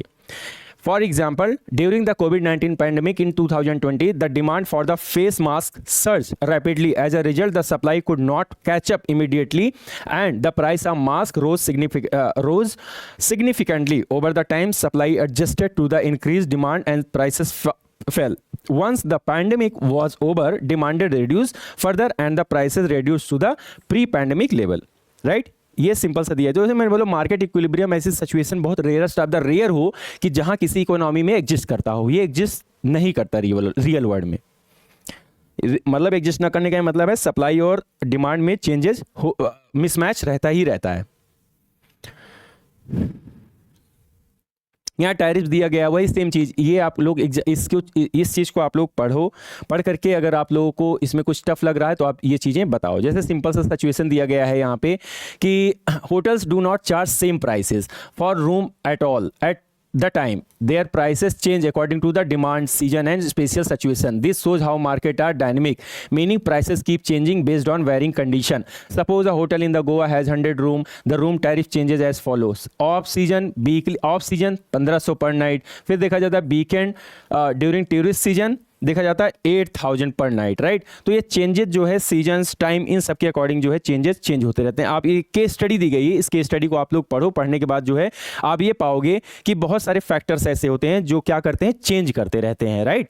New year का time आता है तो न्यू ईयर के टाइम पे देखो कितना प्राइस लिखा हुआ है, 25,000 रुपये पर नाइट, राइट। और उधर क्या लिखा, ऑफ सीजन 1,500 रुपये पर नाइट लिखा था। तो ये सब चेंजेस जो है सीजन्स, टाइम, सिचुएशन, इन सब के अकॉर्डिंग प्राइसेस जो होते रहते हैं वो चेंज होती रहती हैं। क्लियर। नेक्स्ट है, और लास्ट टॉपिक है आपका, ये बताया गया है कि रोल ऑफ गवर्नमेंट का क्या रोल रहता है प्राइस सीलिंग और जो डिमांड और सप्लाई, जो फ्री मार्केट होता है जो मिक्स्ड मार्केट होता है, उसमें जो है गवर्नमेंट का रोल क्या होता है, प्राइसेस को लेकर के, सप्लाई को लेकर के, डिमांड को लेकर के, इन सब के लिए रोल क्या रहता है। तो सबसे पहले हम लोग ये जानेंगे प्राइस सीलिंग क्या है, बहुत इंपॉर्टेंट है। और प्राइस फ्लोर क्या है, ये भी इंपॉर्टेंट चीज है। प्राइस सीलिंग क्या है, an imposed price control that set the maximum amount a seller can charge. Price ceiling जो है वो ये बताता है कि जो सेलर होगा वो मैक्सिमम कितने रेट पे जो है किसी गुड्स या सर्विसेज को सेल कर सकता है। सिंपल, कोई इसमें टफ चीज नहीं है। प्राइस सीलिंग ये है कि किसी गुड्स और सर्विसेज को मैक्सिमम कितने रेट तक सेल किया जाए, प्राइस सीलिंग है। प्राइस फ्लोर क्या है, प्राइस फ्लोर कहने का मतलब है मिनिमम कितना प्राइस सेट किया जाए किसी गुड्स और सर्विसेज का, राइट। ये चीज है प्राइस फ्लोर, प्राइस सीलिंग में डिफरेंस है। Price floor an impose limit on the how low a price can be charge for a product. Simple, कितना कम से कम चार्ज किया जा सकता है किसी गुड्स का। क्लियर। गुड्स या सर्विसेज का। For a price floor to be effective it must be set above the market equilibrium price. यहां पे बोला जाता है कि जो प्राइस फ्लोर होता है वो मार्केट इक्विलिब्रियम प्राइस से थोड़ा सा ऊपर सेट किया जाता है। और प्राइस सीलिंग जो होता है वो प्राइस सीलिंग मैक्सिमम कितना रेट हो सकता है किसी गुड्स और सर्विस का।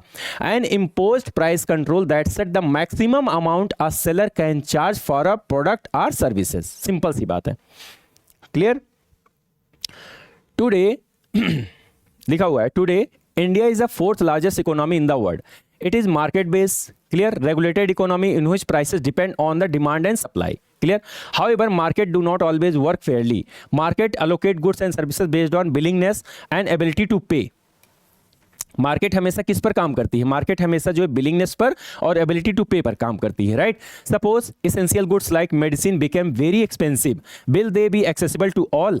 In such cases, fairness and equity in the allocation are required, particularly to ensure the welfare or vulnerable and low income group. So government plays an important role in the economy in the following key aspect. जाहिर सी बात है, दिया गया है market में बहुत सारे गुड्स ऐसे होते हैं जो इसेंशियल्स होते हैं।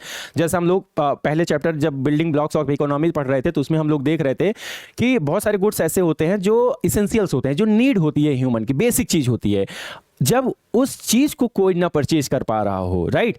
बहुत अपनी कंट्री में, जाहिर सी बात है, अपनी कंट्री में पॉवर्टी काफ़ी ज़्यादा है, तो गवर्नमेंट क्या करती है, उनको जो है हेल्प पहुंचाती है, राइट, सब्सिडी के थ्रू, या जो है उनको जो है अदर बेनिफिट्स पहुंचाती है, अदर स्कीम्स के थ्रू, पॉलिसी के थ्रू, ताकि वो क्या कर सके, ताकि वो जो है उस पर्टिकुलर नीड को वो एक्सेस कर सके, राइट। चाहे वो हेल्थ हो, चाहे एजुकेशन हो, चाहे हर चीज़ें हो।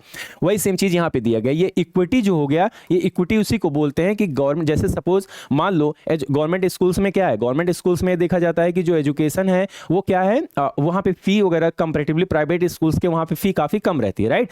तो गवर्नमेंट यहाँ पे क्या कर रही है, गवर्नमेंट यहाँ पे कुछ बच्चों को इक्विटी प्रोवाइड करा रही है, मतलब उनको गवर्नमेंट स्कूल एक्सेस करा रही है ताकि वो एजुकेशन को एक्सेस कर सके, एजुकेशन को होल्ड कर सके, पा सकें, राइट। ये चीजें यहां पे बताया गया है।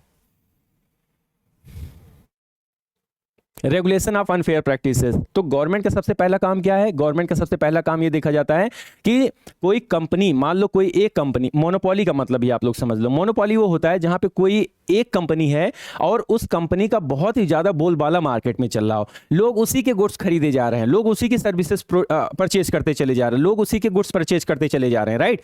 अब एक सिचुएशन ऐसा जाता है जब वो कंपनी ये जान जाती है कि मेरे ही गुड्स मार्केट में बिक रहे हैं, तो मैं अपनी मनमर्जी से क्यों ना प्राइसेस को रखूं, राइट। तो उसको बोलते हैं मोनोपोली, मतलब जहां पे सब कुछ एक किसी इंडिविजुअल का, एक किसी कंपनी का ही सब कुछ चलने लगता है। जैसे यहाँ पे दिया market structure with the single seller और प्रोड्यूसर्स, अ सिंगल सेलर और producers controlling the entire supply of unique product और services facing no close substitute allowing them significant power to set prices and output. वही same चीज दिया गया है यहाँ पे monopoly. Regulation of unfair practices, unfair practice में सबसे पहले मोनोपोली ही आता है। जैसे यहाँ पे दिया गया है government regulate unfair practices to protect consumer, workers and producers from exploitation and injustice. For example, the government set maximum price उसी को बोलते हैं price ceiling for essential goods like medicines to prevent overcharging. Similarly, the government set a maximum wage to ensure workers can earn enough to their hard work. This lower limit is known as the price floor. बहुत important दिया गया है, इस चीज को समझो। यहाँ पे दिया जो एसेंशियल गुड्स हो गए, एसेंशियल गुड्स में एग्जांपल लिया गया है आपका किसका, मेडिसिन का। जैसे यहाँ पे बोला गया है मेडिसिन वगैरह ऐसी चीज होती है जो सब कुछ सबकी नीड होती है। अब मेडिसिन अगर कोई ज्यादा ओवर चार्ज कर रहा है तो गवर्नमेंट क्या करती है, गवर्नमेंट फिर रेगुलेट करती है उसका प्राइस, फिर गवर्नमेंट इंटरवीन करती है, गवर्नमेंट उसका प्राइस डिसाइड करती है। यहाँ पे लिखा हुआ है उसका प्राइस को सील करती है, मैक्सिमम प्राइस सेट करती है गवर्नमेंट सेट मैक्सिमम प्राइस, उसी को बोलते हैं गवर्नमेंट सीलिंग। इसके साथ साथ मार्केट में बहुत सारी जॉब भी प्राइवेट होती हैं, तो जब जॉब प्राइवेट होती हैं तो ऐसी सिचुएशन में ये देखा जाता है गवर्नमेंट ये भी इंश्योर करती है कि मैक्सिमम वेजेस भी लोगों को मिल सके, मिनिमम वेजेस एक पर्टिकुलर मिल सके, राइट, उसी को बोलते हैं प्राइस फ्लोर। क्लियर, ये भी गवर्नमेंट ही सेट करती है।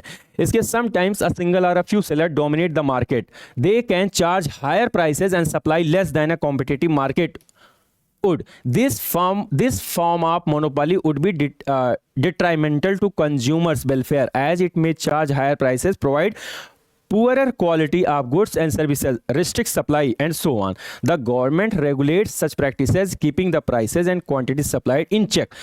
ये मोनोपोली सिचुएशन ऐसी होती है जब किसी कंपनी को, प्रोड्यूसर्स को लग जाए कि मेरा ही गुड्स मार्केट में बिक रहा है, मेरी ही सर्विसेज लोग परचेज किए जा रहे हैं, तो वो जो कंपनी रहेगी वो क्या करने लगती है, वो ये करने लगती है कि अपनी मोनोपोली ज़्यादा चलाने लगती है। मोनोपोली चलाने का क्या मतलब है कि गवर्नमेंट की उस कंपनी को ये लगने लगता है कि जब सब कुछ ये चल रहा है तो मैं अपनी मनमर्जी से प्राइस क्यों ना फिक्स करूँ, राइट, तो वो ज़्यादा हायर चार्जेस करने लगते हैं अपनी सर्विसेज या अपने गुड्स के। फिर इसके साथ साथ ये देखा जाता है कि जो है यहाँ पे ये देखा जाता है कि एक टाइम के बाद ये देखा जाए क्वालिटी से भी कंप्रोमाइज हो जाता है, जो गुड्स और सर्विसेज है उसकी क्वालिटी से भी कंप्रोमाइज कर देते हैं, और जो क्वालिटी से कंप्रोमाइज कर देंगे फिर प्राइसेस भी हायर कर देंगे, तो ये क्या है, ये अनफेयर प्रैक्टिस है, राइट। फिर गवर्नमेंट इसमें क्या करती है, इंटरवीन करती है, और गवर्नमेंट फिर जो है चेक करती है कि आप किस तरीके का प्रोडक्ट बना रहे हो, उसका प्राइस क्या होना चाहिए, सब कुछ जो है गवर्नमेंट डिसाइड करती है। जैसा कि यहाँ पे लिखा हुआ है, the government regulates such practices by keeping the prices and quantity supplied in check. अच्छा, गवर्नमेंट की बहुत सारी रेगुलेटरी अथॉरिटी हैं, जैसे आरबीआई, राइट, बैंक को रेगुलेट करती है। बैंक कुछ करे, बैंक अगर प्राइवेट बैंक्स भी बहुत सारी होती हैं, बैंक में अगर कुछ ऐसा चल रहा है कि किसी बैंक को लग रहा है सब कुछ मेरा ही मार्केट में चल रहा है, मेरी ही सर्विसेज चल रही हैं, और वो मोनोपोली चलाने लगे, तो आरबीआई उसकी देख रेख करता है। फिर सेंट्रल कंज्यूमर प्रोटेक्शन अथॉरिटी है एक, for violation of consumer rights. अगर किसी कंज्यूमर को लग रहा है कि ज़बरदस्ती मेरे साथ इंजस्टिस हुआ है, मुझे 5 रुपए की पेन 10 रुपए में बेच दी गई है, तो ऐसी सिचुएशन पे ये देखा जाता है कि सेंट्रल कंज्यूमर प्रोटेक्शन अथॉरिटी है वो सुनती है, वो अनफेयर ट्रेड प्रैक्टिसेस जो होती है उसको डील करती है, राइट।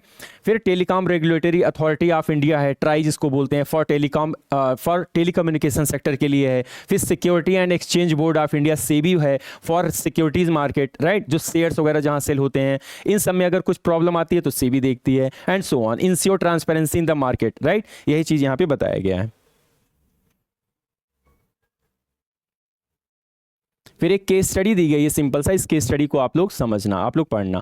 होर्डिंग क्या होता है, होर्डिंग का सिंपल सा कॉन्सेप्ट होता है जब आपको ऐसी accumulation of goods and commodities और money by individual or from beyond what is immediately necessary, typically driven by fear of future shortage, anticipated price in the increase for or speculative motives. मतलब यहाँ पे simple सा ये बोला गया है कि जो होर्डिंग्स होता है, होर्डिंग का मतलब ये होता है कि किसी कंज्यूमर को लग जाए या किसी को भी लग जाए कि किसी गुड्स का प्राइस फ्यूचर में ज़्यादा हो जाएगा, तो क्या करता है वो ये अगर किसी को ये लग जाए, किसी इंडिविजुअल को लग जाए कि फ्यूचर में किसी गुड्स का प्राइस ज़्यादा इंक्रीज हो जाएगा, जब प्राइस ज़्यादा इंक्रीज हो जाएगा तो ऐसी सिचुएशन पे जो लोग होते हैं वो क्या करते हैं, ज़्यादा से ज़्यादा गुड्स को अपने साथ में इकट्ठा कर लेते हैं, राइट, और इकट्ठा कर लेंगे और बाद में इसको क्या करेंगे, सेल करेंगे, राइट। लेकिन ये चीज़ गलत होती है। अगर ज़्यादा से ज़्यादा गुड्स को आप एकदम से कंट्रोल कर लोगे और बाद में उसको सेल करोगे तो क्या होगा, ये एक गलत, ये मार्केट के अगेंस्ट होता है, राइट, क्लियर। तो वही चीज़ यहाँ पे बताया गया, होर्डिंग, अकुमुलेशन, इकट्ठा करना ऑफ गुड्स एंड कमोडिटीज और money by individual of firm beyond what is immediately necessary, typically driven by fear of future shortage, anticipated price increase और स्पेकुलेटिव मोटिव्स, स्पेकुलेटिव मोटिव्स, यही सिंपल सा यहाँ पे बताया गया है। जे इस एग्जाम्पल में आप देखोगे, आप ये थ्योरी एग्जाम्पल से इसको पढ़ोगे तो यही सेम चीज़ यहाँ पे बताई गई है। फिर प्रोविजंस ऑफ पब्लिक गुड्स क्या होता है, इसको देखते हैं।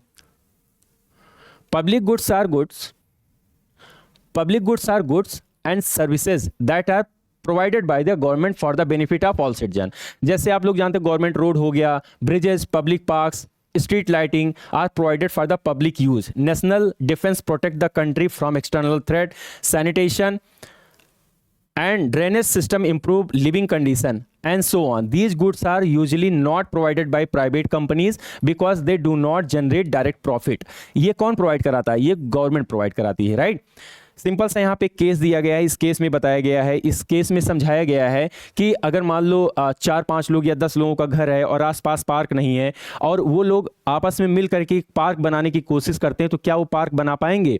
ऐसे सिचुएशन में देखा जाता है अगर वो चंदा लेकर के पार्क बनाने की कोशिश करें तो 10 घर में से क्या होगा, 8 लोग चंदा दे देंगे, 2 लोग बोलेंगे अरे यार मुझे चंदा लेने से क्या मतलब, मैं चंदा नहीं दूंगा, मेरे घर पार्क बनेगा उसका फायदा मुझे मिलेगा, राइट। तो 1-2 लोग चंदा नहीं देते हैं। तो ऐसे में गवर्नमेंट आती है और गवर्नमेंट इंटरवीन करती है। इंटरवीन करने का मतलब है कि गवर्नमेंट उसको फैसिलिटेट करेगी। टैक्सेस कहां से लेगी, आपसे टैक्सेस लेगी, हम लोगों से टैक्सेस लेगी और पार्क वहां पे बना देगी, राइट। तो इसीलिए जो है गवर्नमेंट का इंटरवेंशन होना जरूरी होता है। इस एग्जांपल में पूरा यही चीज समझाई गई है। फिर लिमिटेशन ऑफ गवर्नमेंट इंटरवेंशन है, लास्ट टॉपिक है आपका कि गवर्नमेंट जो है इंटरवेंशन, देखो although government regulations are required when market are inefficient they must be implemented carefully as excessive government intervention can have adverse effect. ज्यादा अगर government का इंटरवेंशन रहेगा तो इंपैक्ट देखो क्या पड़ेगा, फिर वो प्लान्ड इकोनॉमी की तरह काम करने लगता है। प्लान्ड इकोनॉमी में जहां पे गवर्नमेंट का रोल ज्यादा रहता है और गवर्नमेंट का रोल ज्यादा रहेगा तो प्राइवेट फर्म्स, कंपनीज, एंटरप्राइजेज ये सब वहां से हटने लगते हैं। Price distortion and reduce producers incentive when government fixes price below market level the producers में lose motivation to supply goods और सर्विसेज। जाहिर सी बात है अगर कोई कंपनी ने एक पेन बनाने में 10 रुपए लगाया है तो जाहिर सी बात उसको 11-12 रुपए में सेल करेगा। लेकिन अगर गवर्नमेंट आकर के बोले नहीं तुम 8 या 9 रुपए में बेचो तो क्या वो दोबारा बनाएगा उस इकोनॉमी में? नहीं बनाएगा।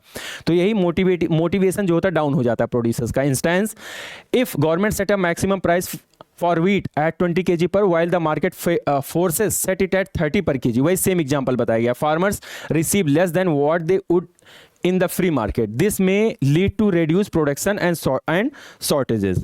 वही सेम चीज बताया गया। नेक्स्ट है कंप्लायंस बर्डन। कंप्लायंस बर्डन ये होता है government intervention often requires extensive regulations, license, permit, compliance producers. This can hurt businesses, especially small enterprises and hamper ease of doing business। ease of doing business का मतलब होता है आप कितना, आपको कोई बिजनेस स्टार्ट करने में, आपको कोई बिजनेस करने में कितना ज़्यादा ईजी, कितना ज़्यादा स्मूथ कंडीशन आपको मिल रही है। How simple it is to start, run and close a business in a country measured by the regulations, bureaucratic efficiency and legal frameworks. आप कितना ईजिली, कितना स्मूथ तरीके से कोई बिजनेस को रन करा पा रहे हो उसी को बोलते हैं एज ऑफ डूइंग बिजनेस। फिर जो तीसरा इंपैक्ट होता है वो ये होता है कि डिस्करेज इनोवेशन एंटरप्राइजेज। ये हम लोग मार्केट इकोनॉमी में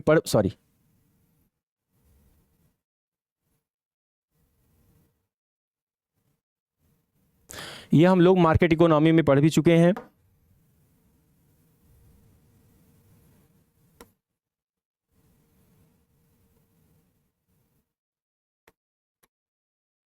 डिस्करेज इनोवेशन, जब गवर्नमेंट का रोल ज़्यादा होता है तो इनोवेशन और एंटरप्राइज, एंटरप्रेन्योरशिप ये सब जो रहते हैं वो सब डिस्टर्ब रहती हैं, राइट। ये चीज़ ऑलरेडी हम लोगों ने पढ़ रखा है।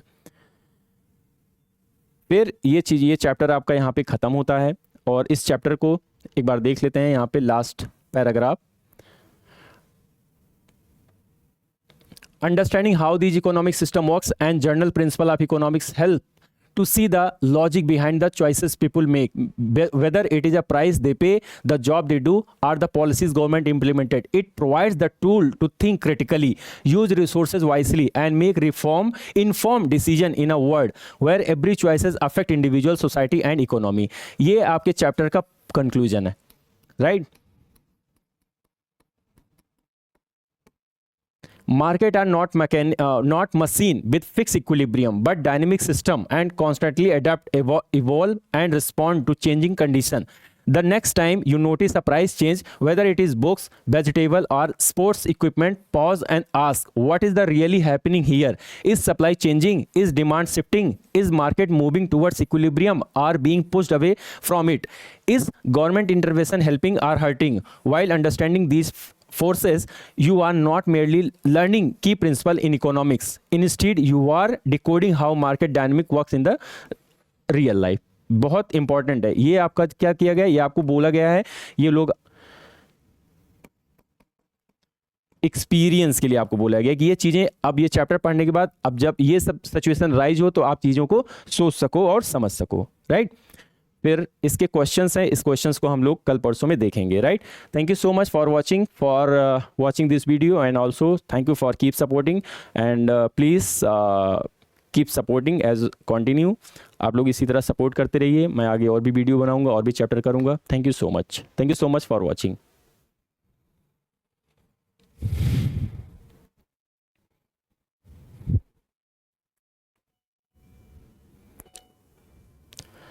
Thank you so much for watching. Please keep supporting and like, share and subscribe.